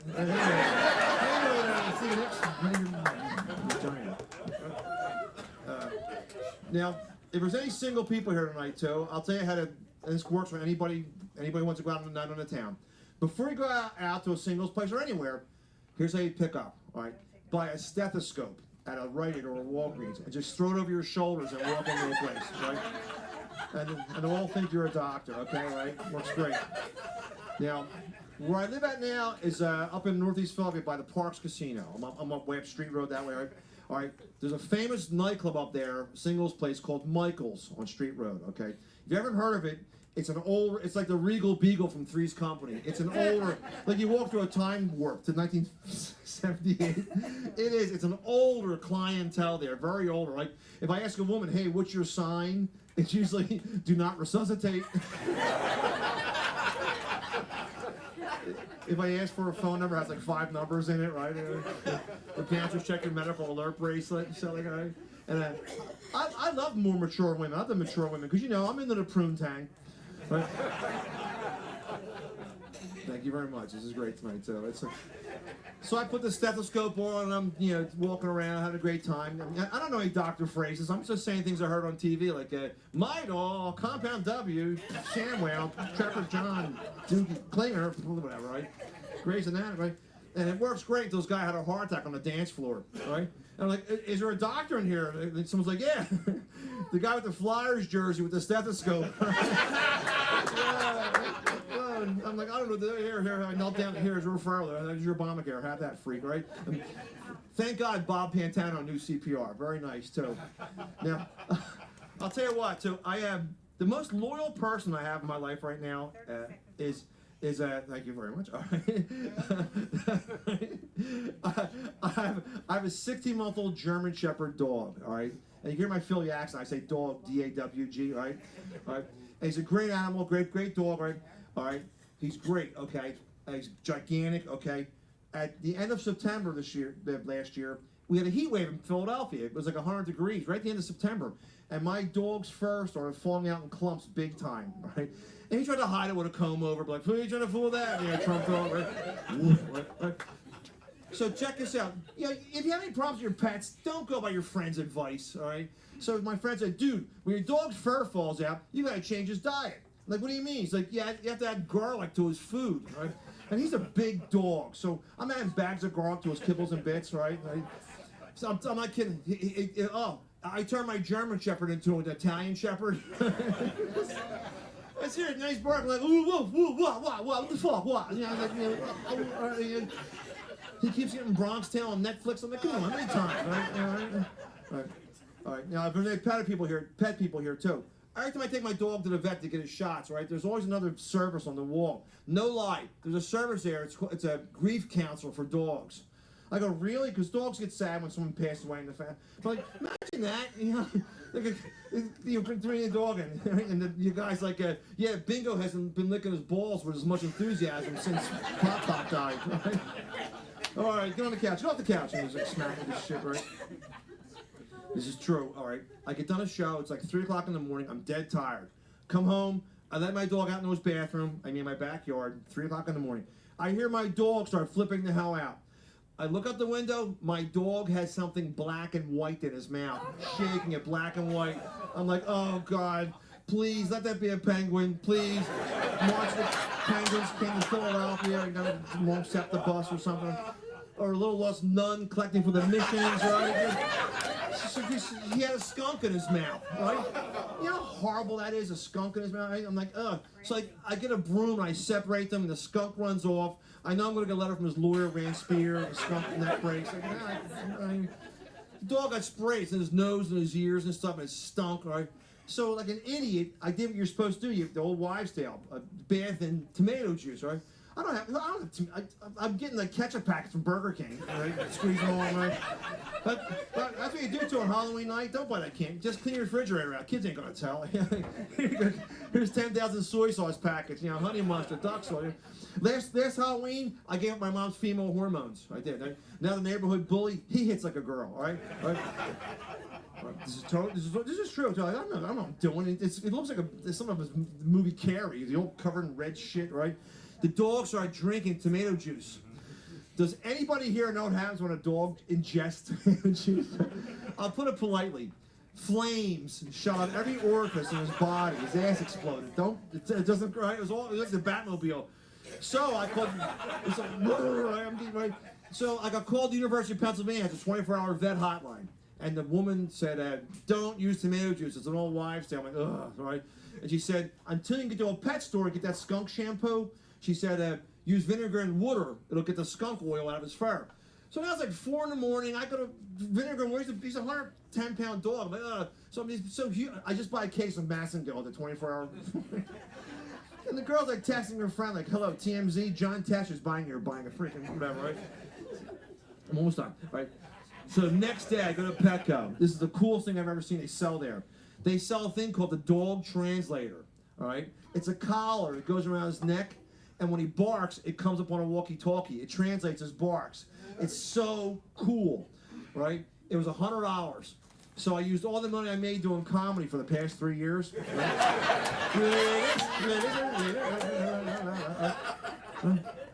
So I buy it, all right? Pretty cool, all right? So the next day, I come down, I put it on his neck, right? I turn it on, I'm like, oh, I can't wait to find out what he's saying, right? And all day long I had to hear, why'd you cut my balls off? Why'd you cut my balls off? Why'd you cut my balls off? Now, we have an action-packed show for you.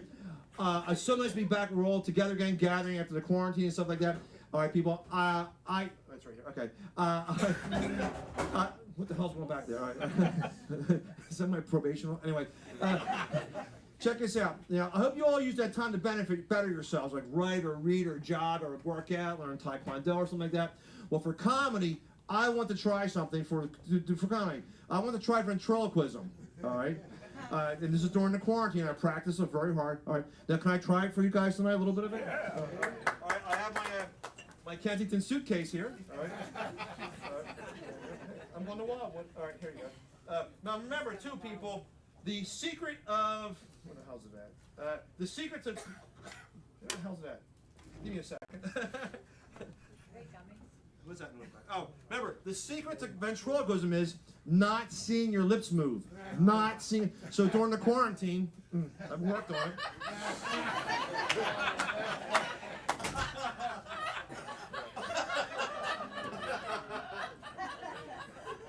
I'm going to bring my friend out, Mr. McGonagall.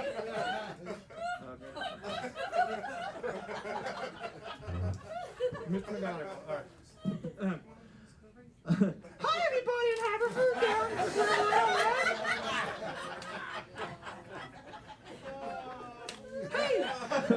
Hey, Mr. McGonagall. How do you like this area here? Oh, it's great. I learned something. What did you learn? The squirrels exploded after they have sex here in Haverford.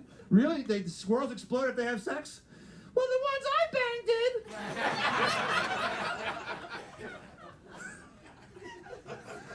Hey, did you learn anything else?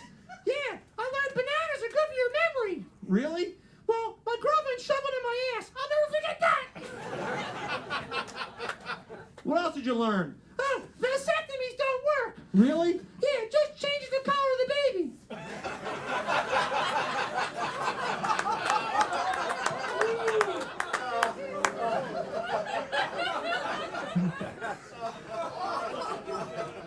How's your health doing? Oh, I got my prostate exam the other day. Oh, really? How was it?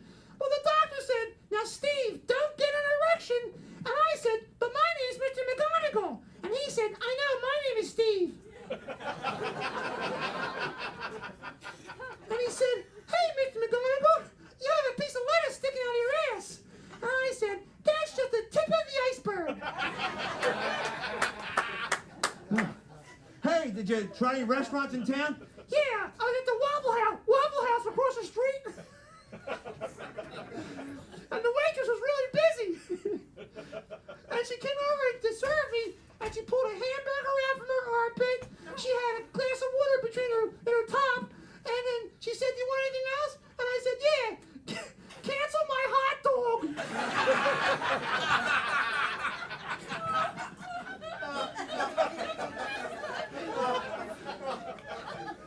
Hey, it was a nice day out there this week. Did you do anything fun? Yeah, I went skydiving. Oh, you did? Yeah, let me tell you, everybody else skydived out, but I was scared. I was really afraid. I was scared. Oh, what happened? The pilot said, if you don't jump out of this plane, I'm going to bang you in the ass. Did you jump? A little bit.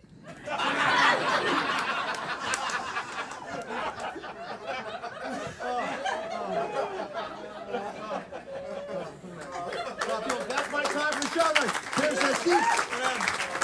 What is your happens next? Oh my God! Hey, here is Steve. Hey, God bless everybody. Let me hear it.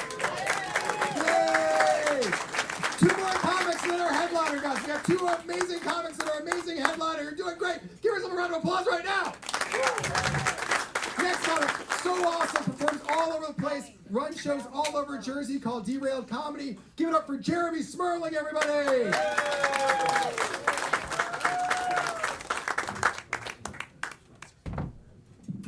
Keep it going for Steve, everyone. And the 37 comics before me. You guys still having fun? Yeah. Come on, you can do better than that. You guys having fun? Yeah. Nice. My name is Jeremy Smerling, and my pronouns are hers and Frito-Lay. I like potato chips. Getting older, more mature, I feel like I've reached my final cool, that's the light, I'm done. One pronoun joke and I get kicked off? All right, thanks. Awesome, I appreciate it. Jesus Christ. Fuck. Getting older, more mature, I feel like I've reached my final Pokemon form. Yeah. Jigglyjew. I can't help the way I look. I look exactly like my parents. My father is also fat. And that wasn't the punchline, but thank you, sir. And my mother is Seth Rogen, so that's where... Over the last 9 months, I've actually lost 105 pounds. Yeah. Thank you. Calm down, I'm still fat. Yeah, a lot of people have asked me like how I lost weight, and it's really easy. Just a lot of diet, exercise, and all the Ozempic I could get my hands on. Just so much Ozempic. A lot of people got mad at me when they found out I was taking Ozempic. They're like, you're cheating, you're a loser, you're still fat. And to those people I said, take your pills, Mom. I've always had problems with food. Like it's been an issue for me my whole life. I had something really embarrassing happen to me at Chick-fil-A. I went to the register to place my order, and the woman behind the counter said, I was worried about you. I didn't know her. I said, excuse me? She said, I haven't seen you in a few weeks. I was worried about you. Look, I get it was coming from a kind and compassionate place, but when a fast food worker is thinking about filing a missing persons report because my fat ass isn't showing up for a chicken sandwich, it's time to rethink some life choices, people. And the first thing I did was find a new fucking Chick-fil-A, because I can never go back to that one ever again. Before I started the Ozempic, I actually had to go to the doctor to make sure I was okay to start taking it. And my doctor works out of a teaching hospital, so every time I see the doctor, he's got a med student with him. And he's like going over my blood work, and he's like, Jeremy, everything looks great. I could tell he was a little confused, but he kept it together. I don't think the med student had taken the class on bedside manner yet, because she said, yeah, we couldn't fucking believe it, and I didn't appreciate that. My parents they're working on their will right now, and this looks like a will crowd. It's okay. What was that? Oh, I thought you said something. I'm sorry. My bad. They are working on their will right now. They named me the executor to their will. And that's funny because I'm doing terribly financially. I actually had my identity stolen recently. Yeah, my credit score went up. I called the bank. I'm like, what should I do? She's like, you let them keep the credit card. She's like, they make way better decisions than you do. Yeah. Unfortunately, I've been having a lot of bad breakups over the last few years. It's tough. It sucks. A few years back, I was dating a woman. It was going well, and she invited me to meet her parents. And we went to have dinner at her parents' place. Things were going great. In the middle of dinner, her dad looks at me and goes, "Is your father's name Todd?" And I was like, "Yeah, you know him?" He goes, "Yeah, I used to work with him." I was like, "Oh, that's cool." Until he fired me. Yeah, and everyone's looking at me like I'm supposed to know what to say. The best I could come up with was, "I guess my family keeps fucking your family."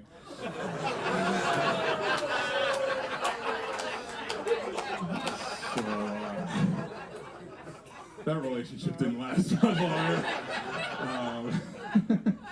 I'm a very vanilla guy, but I like dating more adventurous women. For the last 6 months, I was dating someone. She had all sorts of tattoos everywhere and piercings everywhere. I was a little intimidated by the piercing. I wasn't expecting to have to wrestle with a steer barbell every time I went down there. I felt like my tongue was weightlifting. Is what was. I was getting lockjaw. One time my beard got caught in it, and I had to get a tetanus shot. That was tough. One time I was feeling real frisky one time, and I put my socks on while we were having sex, and I wanted to get a lot of traction, so I was revving up on the ground, and when I put my tongue to it, all the power in the apartment went off. She's okay. Yeah, we broke up recently after 6 months. It was an issue. I wanted kids, she didn't. It was tough, and breakups are tough in general. And I tried to make a big romantic gesture.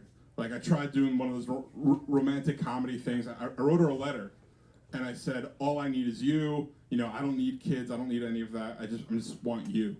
And we also had this inside joke that we always hang out at my place. Her apartment was under construction for a while. So in the letter, I wrote, to try and be nice and be like, "I've always had you in my thoughts." I was like, "I've always had your address saved in my phone from the day I met you." And she read it a little differently than I intended it to be taken. She read it as, "I know where you live." And now I'm only allowed within 500 feet per the restraining order, so that was kind of tough. Do I have time for one more, Steve, or no? No? It's okay? All right. Can I leave you with a dirty joke? It's a story about my first time going to a strip club. Yeah, I was 17 years old at the time. I was on the high school basketball team, and we went to go play in a tournament out in the middle of nowhere. Last night of the tournament, about 10 of us decided we were going to sneak out to a strip club. We get into the strip club, we're having a good time, we're throwing around our allowance like there's no tomorrow. At some point during the evening, a stripper is bouncing her ass in and around my face. What I'm trying to say is we had fun, people. We snuck back into the hotel, none of us got caught. We go home. About a day and a half later, my left eye swelled shut. Some of you are ahead of me. What does a 17-year-old do who just had a debaucherous time in a strip club? If you guys go to the pediatrician with his mommy, you'd be correct. We go to the doctor's office. I went to the exam room alone because I was a big boy at the time. Doctor takes half a step into the exam room, looks me right in my good eye, and he says, "Jeremy, you've got pink eye from taking a stripper's ass to the face." I said, "Doc, that's incredible, but how can you possibly know that?" He said, "Jeremy, you're the 6th basketball player I've seen this week." Guys, at the end of the show, I am selling t-shirts out back. pronoun joke. Some of you didn't really like it too much, but I'm still selling it. All proceeds go to a struggling comic. Thank you. Have a good night.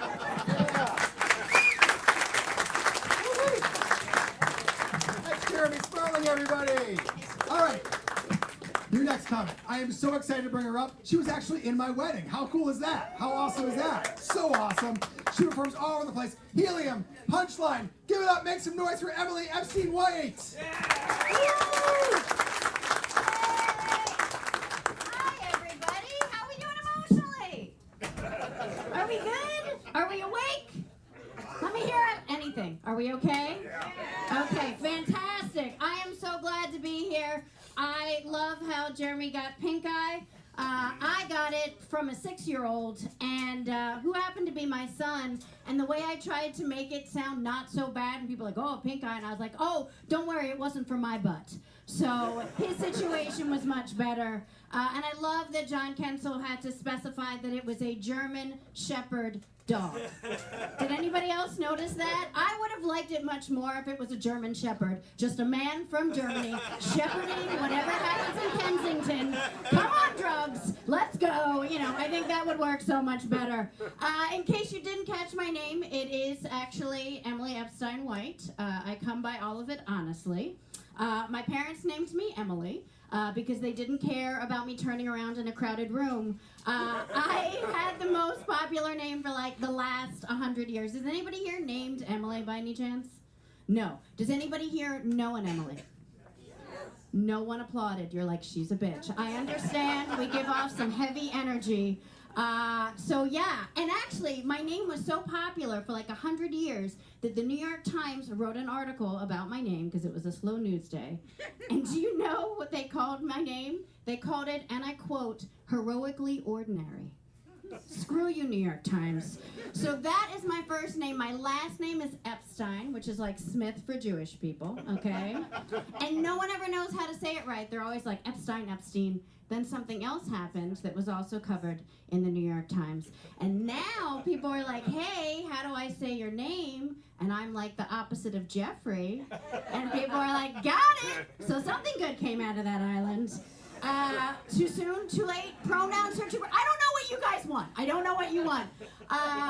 So I realized my name is Emily Epstein, right? And I'm in show business. It's not a good name, right? I can't do that. I can't do anything with that. And I kept waiting for like a good nickname to happen.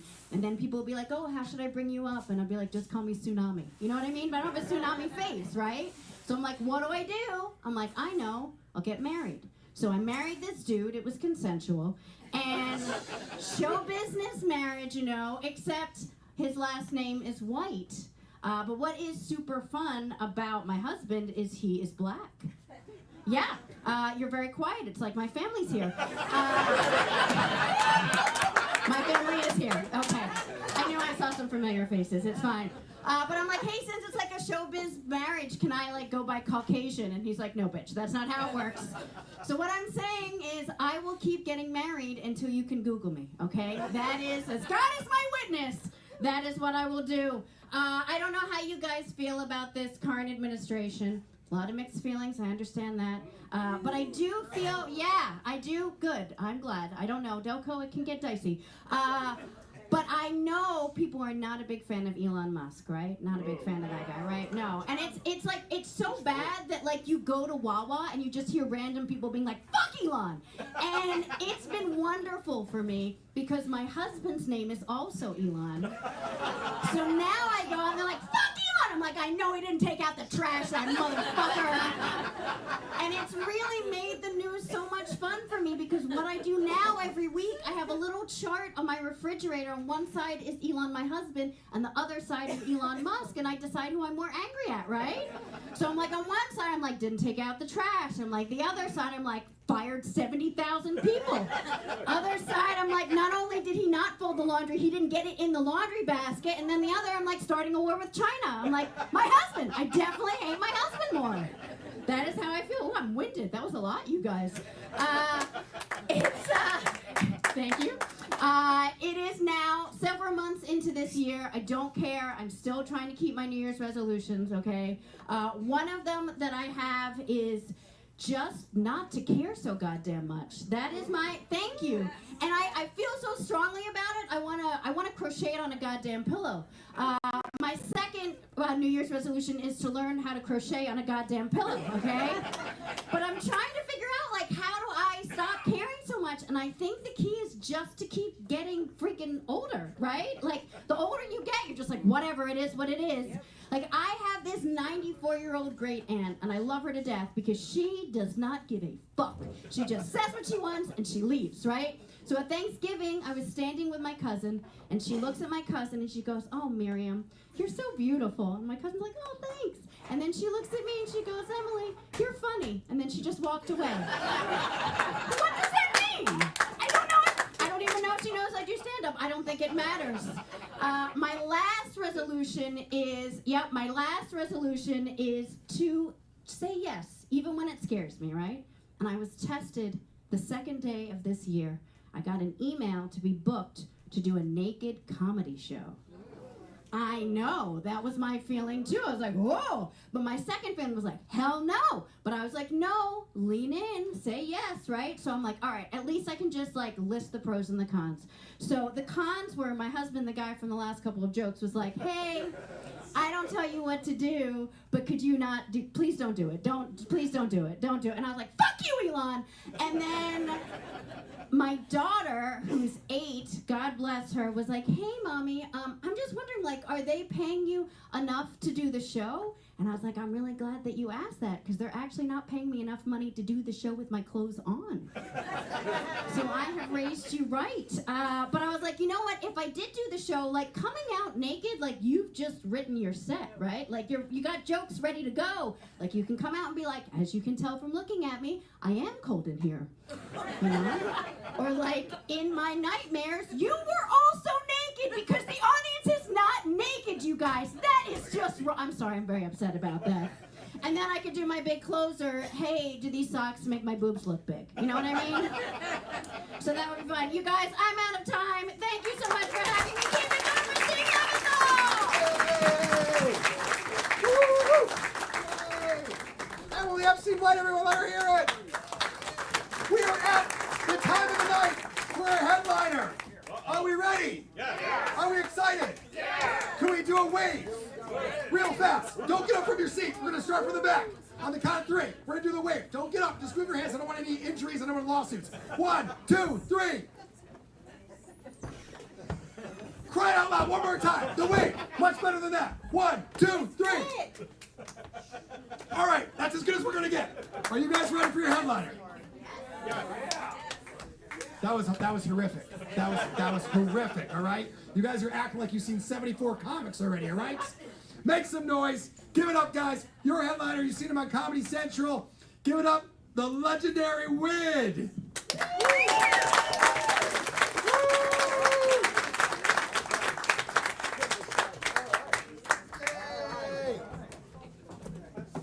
Come on, let's hear it for, hello. Let's hear it for Vin Diesel right there. Just like that, he's gone. Okay. Give me a nice hand for my jacket here. Come on. Let's have a nice hand. All right. Yeah, it's Armani. Salvation Armani. Okay. It's my Goodwill Hunting outfit. I look good in anything but a mirror. Yeah. I'm telling you, last time I was here, it was a jockey convention, okay? And I got a standing ovation. I didn't even notice. Okay. If it wasn't for the icy roads, this place would be packed. Okay, I'm just saying that right there. All right, yeah. And I love being here. Okay, I used to go to. Honest to God, I went to Seton Hall. All right, yeah. Seton Hall Institute of Technology, and SHIT, okay, and I was an honor student, yes, Your Honor, no, Your Honor, okay, but right over there, and I took up marine biology, all right, because I love the whales, all right, you ladies like the whales? Yeah, Because we can humpback at my place. All right, okay. I'm just saying, all right? Because I like the ladies, all right? I like two kinds of ladies. I like imported and domestic, okay? And that's two kinds. And right over there, I had one lady friend, all right? One lady friend, and I met her at the Planet Fitness, and we didn't work out, okay? And then I had another lady friend, and I met her, and you know, and I met her at the Philadelphia Zoo, okay? And she's a keeper. I like that one. And then, honest to God, and then I had an Italian girlfriend, okay? Italian girlfriend, and she worked at a bakery, and is she ever coming back? I can only hope. Oh, you can use that one, yes, all right. Right over there, don't be afraid of me, all right? Okay, right over there, okay. Honest to God, you can tell I was addicted at one time, yeah. Yeah, I was addicted to soap, okay? Yeah. I'm clean now. Woo! Then I was addicted to brake fluid. I thought I could stop, okay? Now I'm addicted to ATMs. I'm fucking going through withdrawals right there. Okay. Don't be afraid of me. Right over there. Here. There's a new gas station opening up on Route 611. Gas. McDonald's, okay. I know. Don't be afraid of me, all right? Yeah, yeah, yeah, yeah. Yeah, yeah, yeah, yeah, yeah, yeah, yeah. Yeah, yeah, yeah, yeah, yeah, yeah, yeah, yeah, yeah, yeah, yeah. The Olympics. Okay, that's pretty clever right there, folks, all right? The Olympics on a budget cut right there. Elton John, yeah, okay. Hello. Right over there. Here's the easiest game on the boardwalk. Okay, right there. Okay. Give me a spider ring. I love to gamble, all right, yeah. I went to Atlantic City, all right, and I met the Dalai Lama. He loves to bet. Right there, right? No, he loves to bet. Honestly, I was going down, you know, I had a lady friend, and we're going down, you know, I'm going to Atlantic City, you know?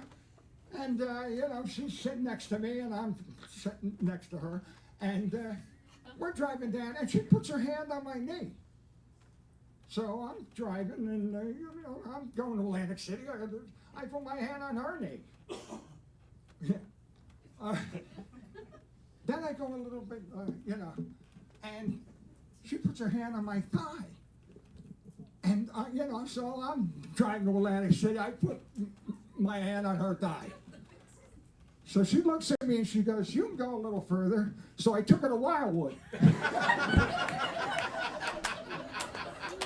Thought it was going to be dirty, right? Come on. I know you. Yeah. Right over there. Don't be afraid of me. Right there. That's it. Here's a die-hard St. Louis. Here's a die-hard St. Louis. Thank you. All right. St. Louis. We're number 10. Oh, shit. A wrong hand. All right. Okay. We're number 10. All right. Here's an over-expressive Italian. Yeah, fuck you. Okay. Right over there. A redneck calculator. Okay. Okay. It's digital. Okay. Right over there. Here's a lazy politician. Yeah, hi. How you doing? All right. All right. Throw your hands in the air like I don't fucking care.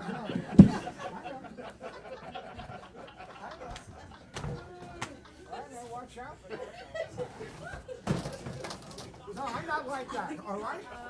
No, listen, I didn't live the life you guys lived. I'm up here, look. Okay, I was an orphan. Okay. Look, yeah, I'm from a broken home, yeah. But that's another story, isn't it, all right?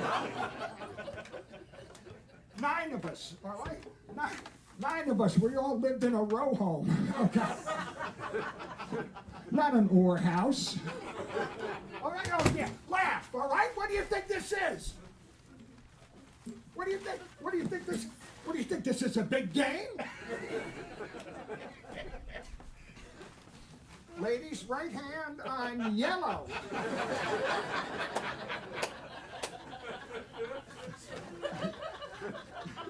Ladies and gentlemen, Wonder Bread.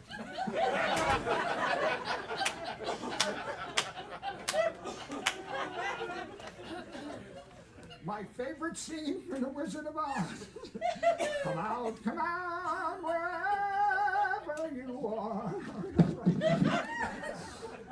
That's a twister! Okay, stop. No, okay, I don't care. See, I have that. What's this? Because when I was growing up, this was the only thing they gave me to play with, all right? And I would play with this so I was blue in the face. Afraid not.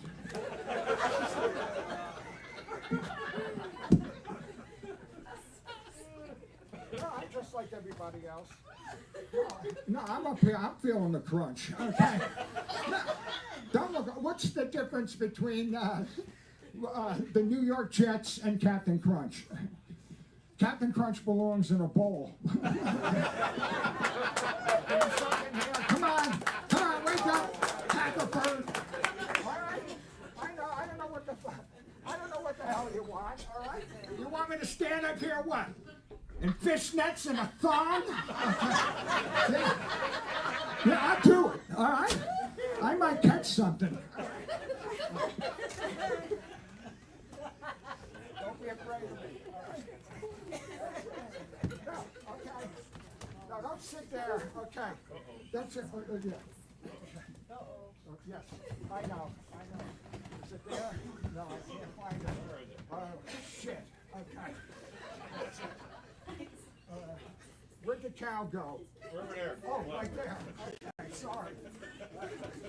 Something in the way she moves attracts me like no other lover. Mother, that's a significant other, okay? Yeah, you've got a significant other here. No, look, I'm playing for big stakes, okay? No, I'm giving 100%, all right? And you're only giving 2%. Beef stroganoff. Okay, stop. Ground beef.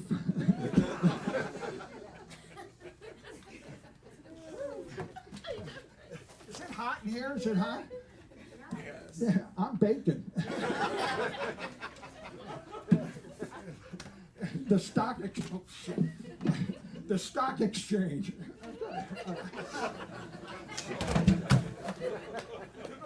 That kills in farming communities.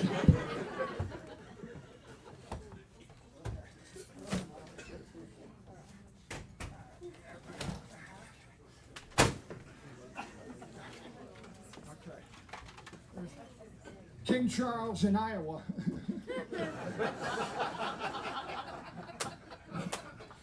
He's got big ears. Okay. What, too corny? Yeah, well, nibble at this, all right?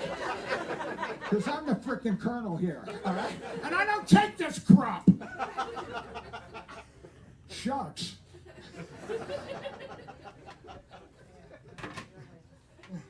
Baseball great Ty Cobb. Ty Cobb, give me a hand for Ty Cobb, folks. Yeah. Willie Mays. That was for our Spanish friends. Who put these here? Who put these here? Ooh, those little sneaks.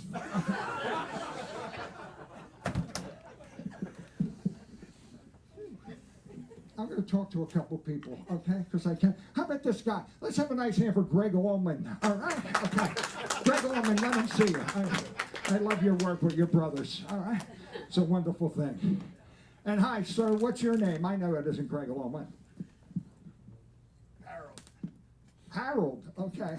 Hark.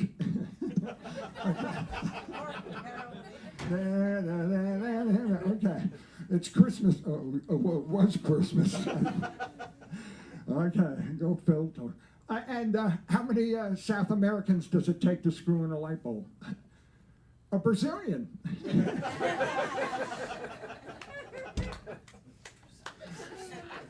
And I'm trying to teach you something, all right? I'm up here, all right? I'm the teacher. Oh, shit. Oh, always gets a laugh, always gets a laugh. Is this, okay, yeah. See, I know what I'm doing. And hi, what's your name, sir? Greg Allman. Come on. I'm the teacher, you're the pupil, all right?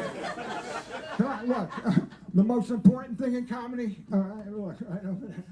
Eye contact. Ooh, I caught your eye.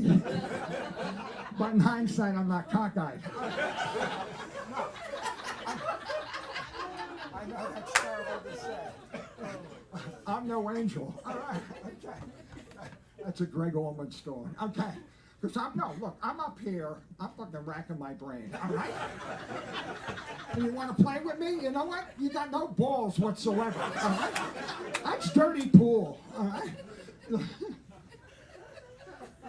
Where are you from, Iraq? Okay.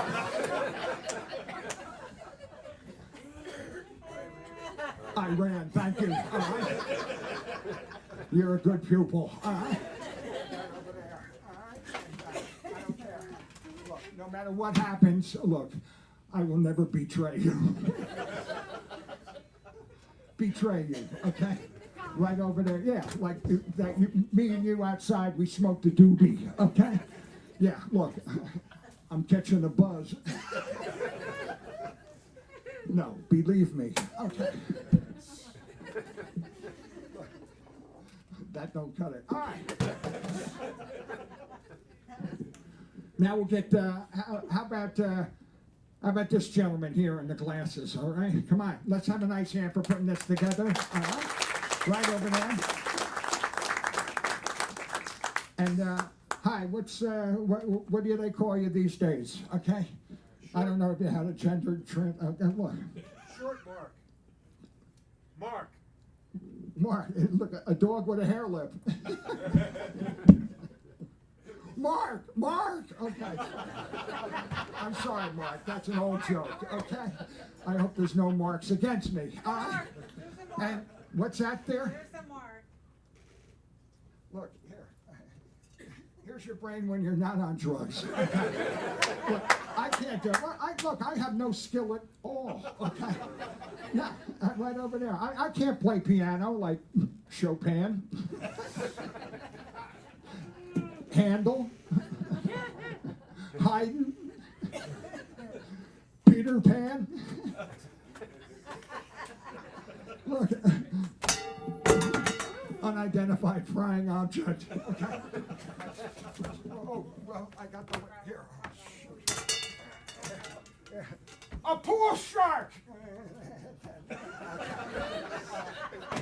then I put these. Okay. Look, I know. I'm too. All right. Look, be prepared. Okay, sorry, I went all that fucking way. I owe you. Look, I'll take you all to IHOP. All right.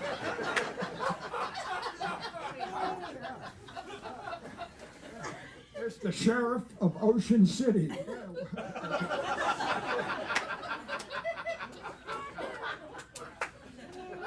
I'm corny, I know. All right.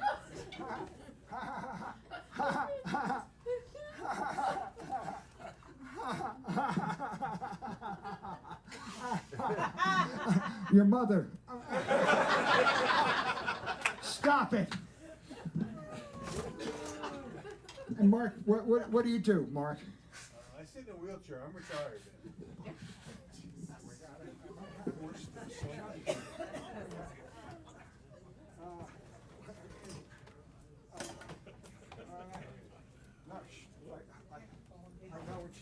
place. All right. I thought I had it. But look, I'm up here. Oh, shoot. Look, I'm up here fucking lying. No, okay, look. I feel bad. Now I feel like I have, look, a erectile dysfunction. Okay. But that's a crock, okay? I'll see you later. Alligator, all right? Let's have a nice hand for Mark, okay? Greg Allman, and one more, okay? One more person, and then you're gonna try to stump me, okay? How about somebody here, the guy with his arms folded, looks a little bit like Homer Simpson, okay? Okay. Okay.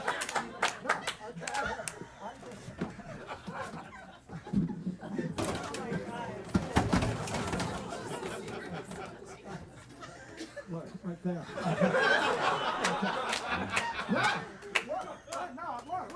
Look, I'll come out there like a bat out of hell. All right? We're playing the Angels and I'm pitching. So fork me. All right? What am I supposed to stand up here, what, and hit homers? I know. I'm sorry, sir. I know. You're traumatized now. Okay, but I used to work in an insane asylum, so I know. No, I was a cook. I used to serve soup to nuts. Okay. I thought I was Tom Jones. Is that strange? Yeah, it's not unusual. All right. Okay. And what's your name, sir? Bill.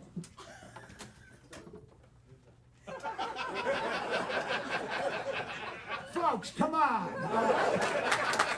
Let's get down. All right, Bill, I never met you, have I? Okay. Look out, duck! That's okay. I'm going to put it on your bill. That's all right. And Bill, okay, get down. And Bill, what do you do, Bill? Banking. A what? Banker. A banker? Yeah.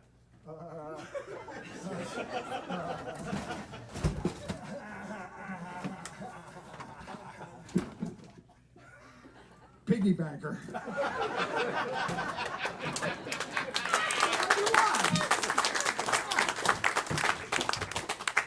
What? Who? Yeah. Who gives a shit? Huh? If you think I said anything mean, no. No, okay. You're dreaming, okay.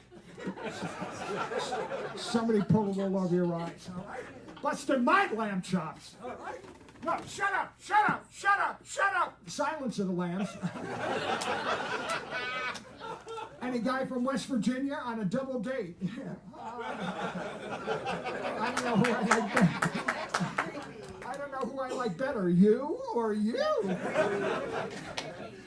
You-hoo! You-hoo! And then there's the month of March. If that ain't timely, folks. Don't be afraid of me.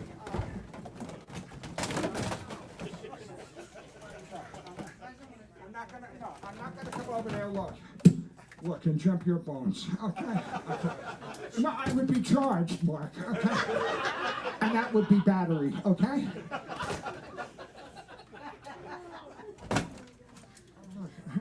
Here he is. Who the hell are you? You are a phone bill, buddy.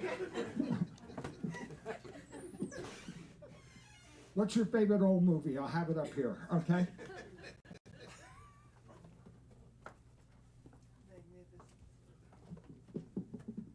Don't take this long. Cool Hand Luke. What? Cool Hand Luke. Cool Hand Luke. Okay. I know it's here. What's that, dear? They don't know the movie. They don't know the movie, Cool Hand Luke? Old movie. Oh, yeah. Well, I We mean, have here never communicate. I mean, you should know. I mean, wouldn't you? Okay. But would he? Okay. Hey, shut up.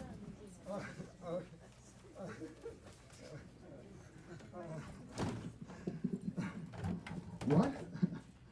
Okay, here. Put my jacket on. Cool hand.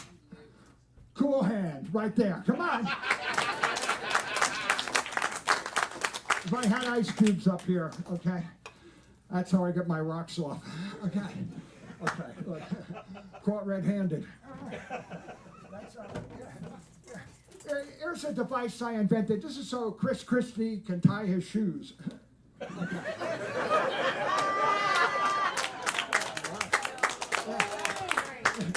Here's a pair of redneck binoculars. Shakespeare. Baryshnikov. Me. No. Okay. Now I'm under a strain. All right. Okay. I'm under a strain there. Oh, look, I could have, look, here's fucking cool hand, Luke. Okay. Ice, baby. All right? No, you have no idea. All right? You have no idea. It's so hard to get ahead in the world. 'Cause I ain't got nobody. Come on, folks, give me a hand here. Mark, that wasn't Shakespeare. All right? I'm on the Shakespeare diet, actually. I'm tubby or not tubby. All right, okay. I didn't plan it this way, all right?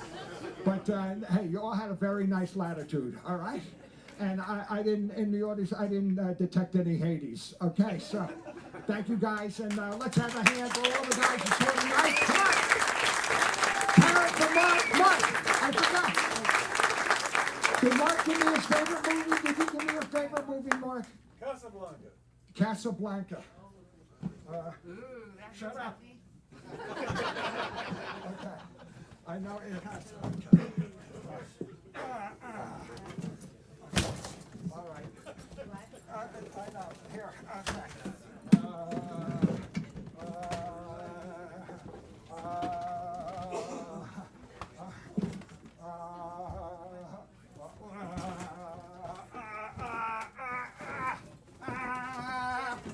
Spanish for house. Casablanca. Come on.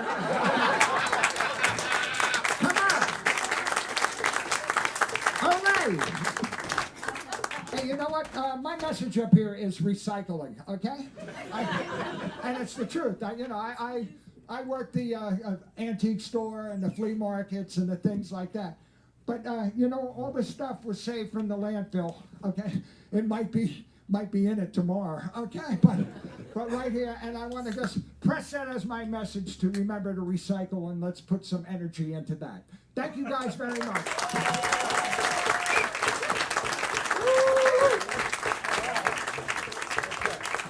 All right, everyone. Legendary win, everybody. Let me hear it. Let me hear it. Yay! That's our show, everyone. Give a round of applause to yourself and all the comics you've seen tonight. Thank you much to the Kelly Center, Tom, and Mark for putting the show on. And Amanda has some announcements, so give it up for Amanda. Oh, thank you. I've never been on stage with this many props before. Very exciting. All right. Well, thank you, Steve Leventhal, the legendary Wid, Pat Rocchi, John Kensil, and all of our comics tonight.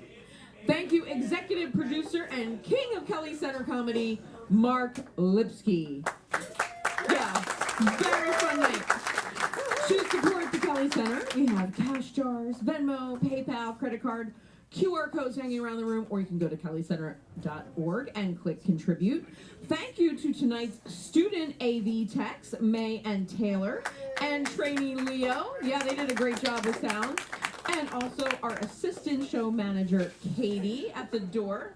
On behalf of Tom and Sherry Kelly and Paul and Susan Kelly, thank you for joining us tonight. Please help us clean up. There are trash and recycling containers by the door as you exit. From the Kelly Center for Music, Arts, and Community in Havertown, Pennsylvania, I'm Amanda. Stay safe, play it forward, and good night. Thank you for coming.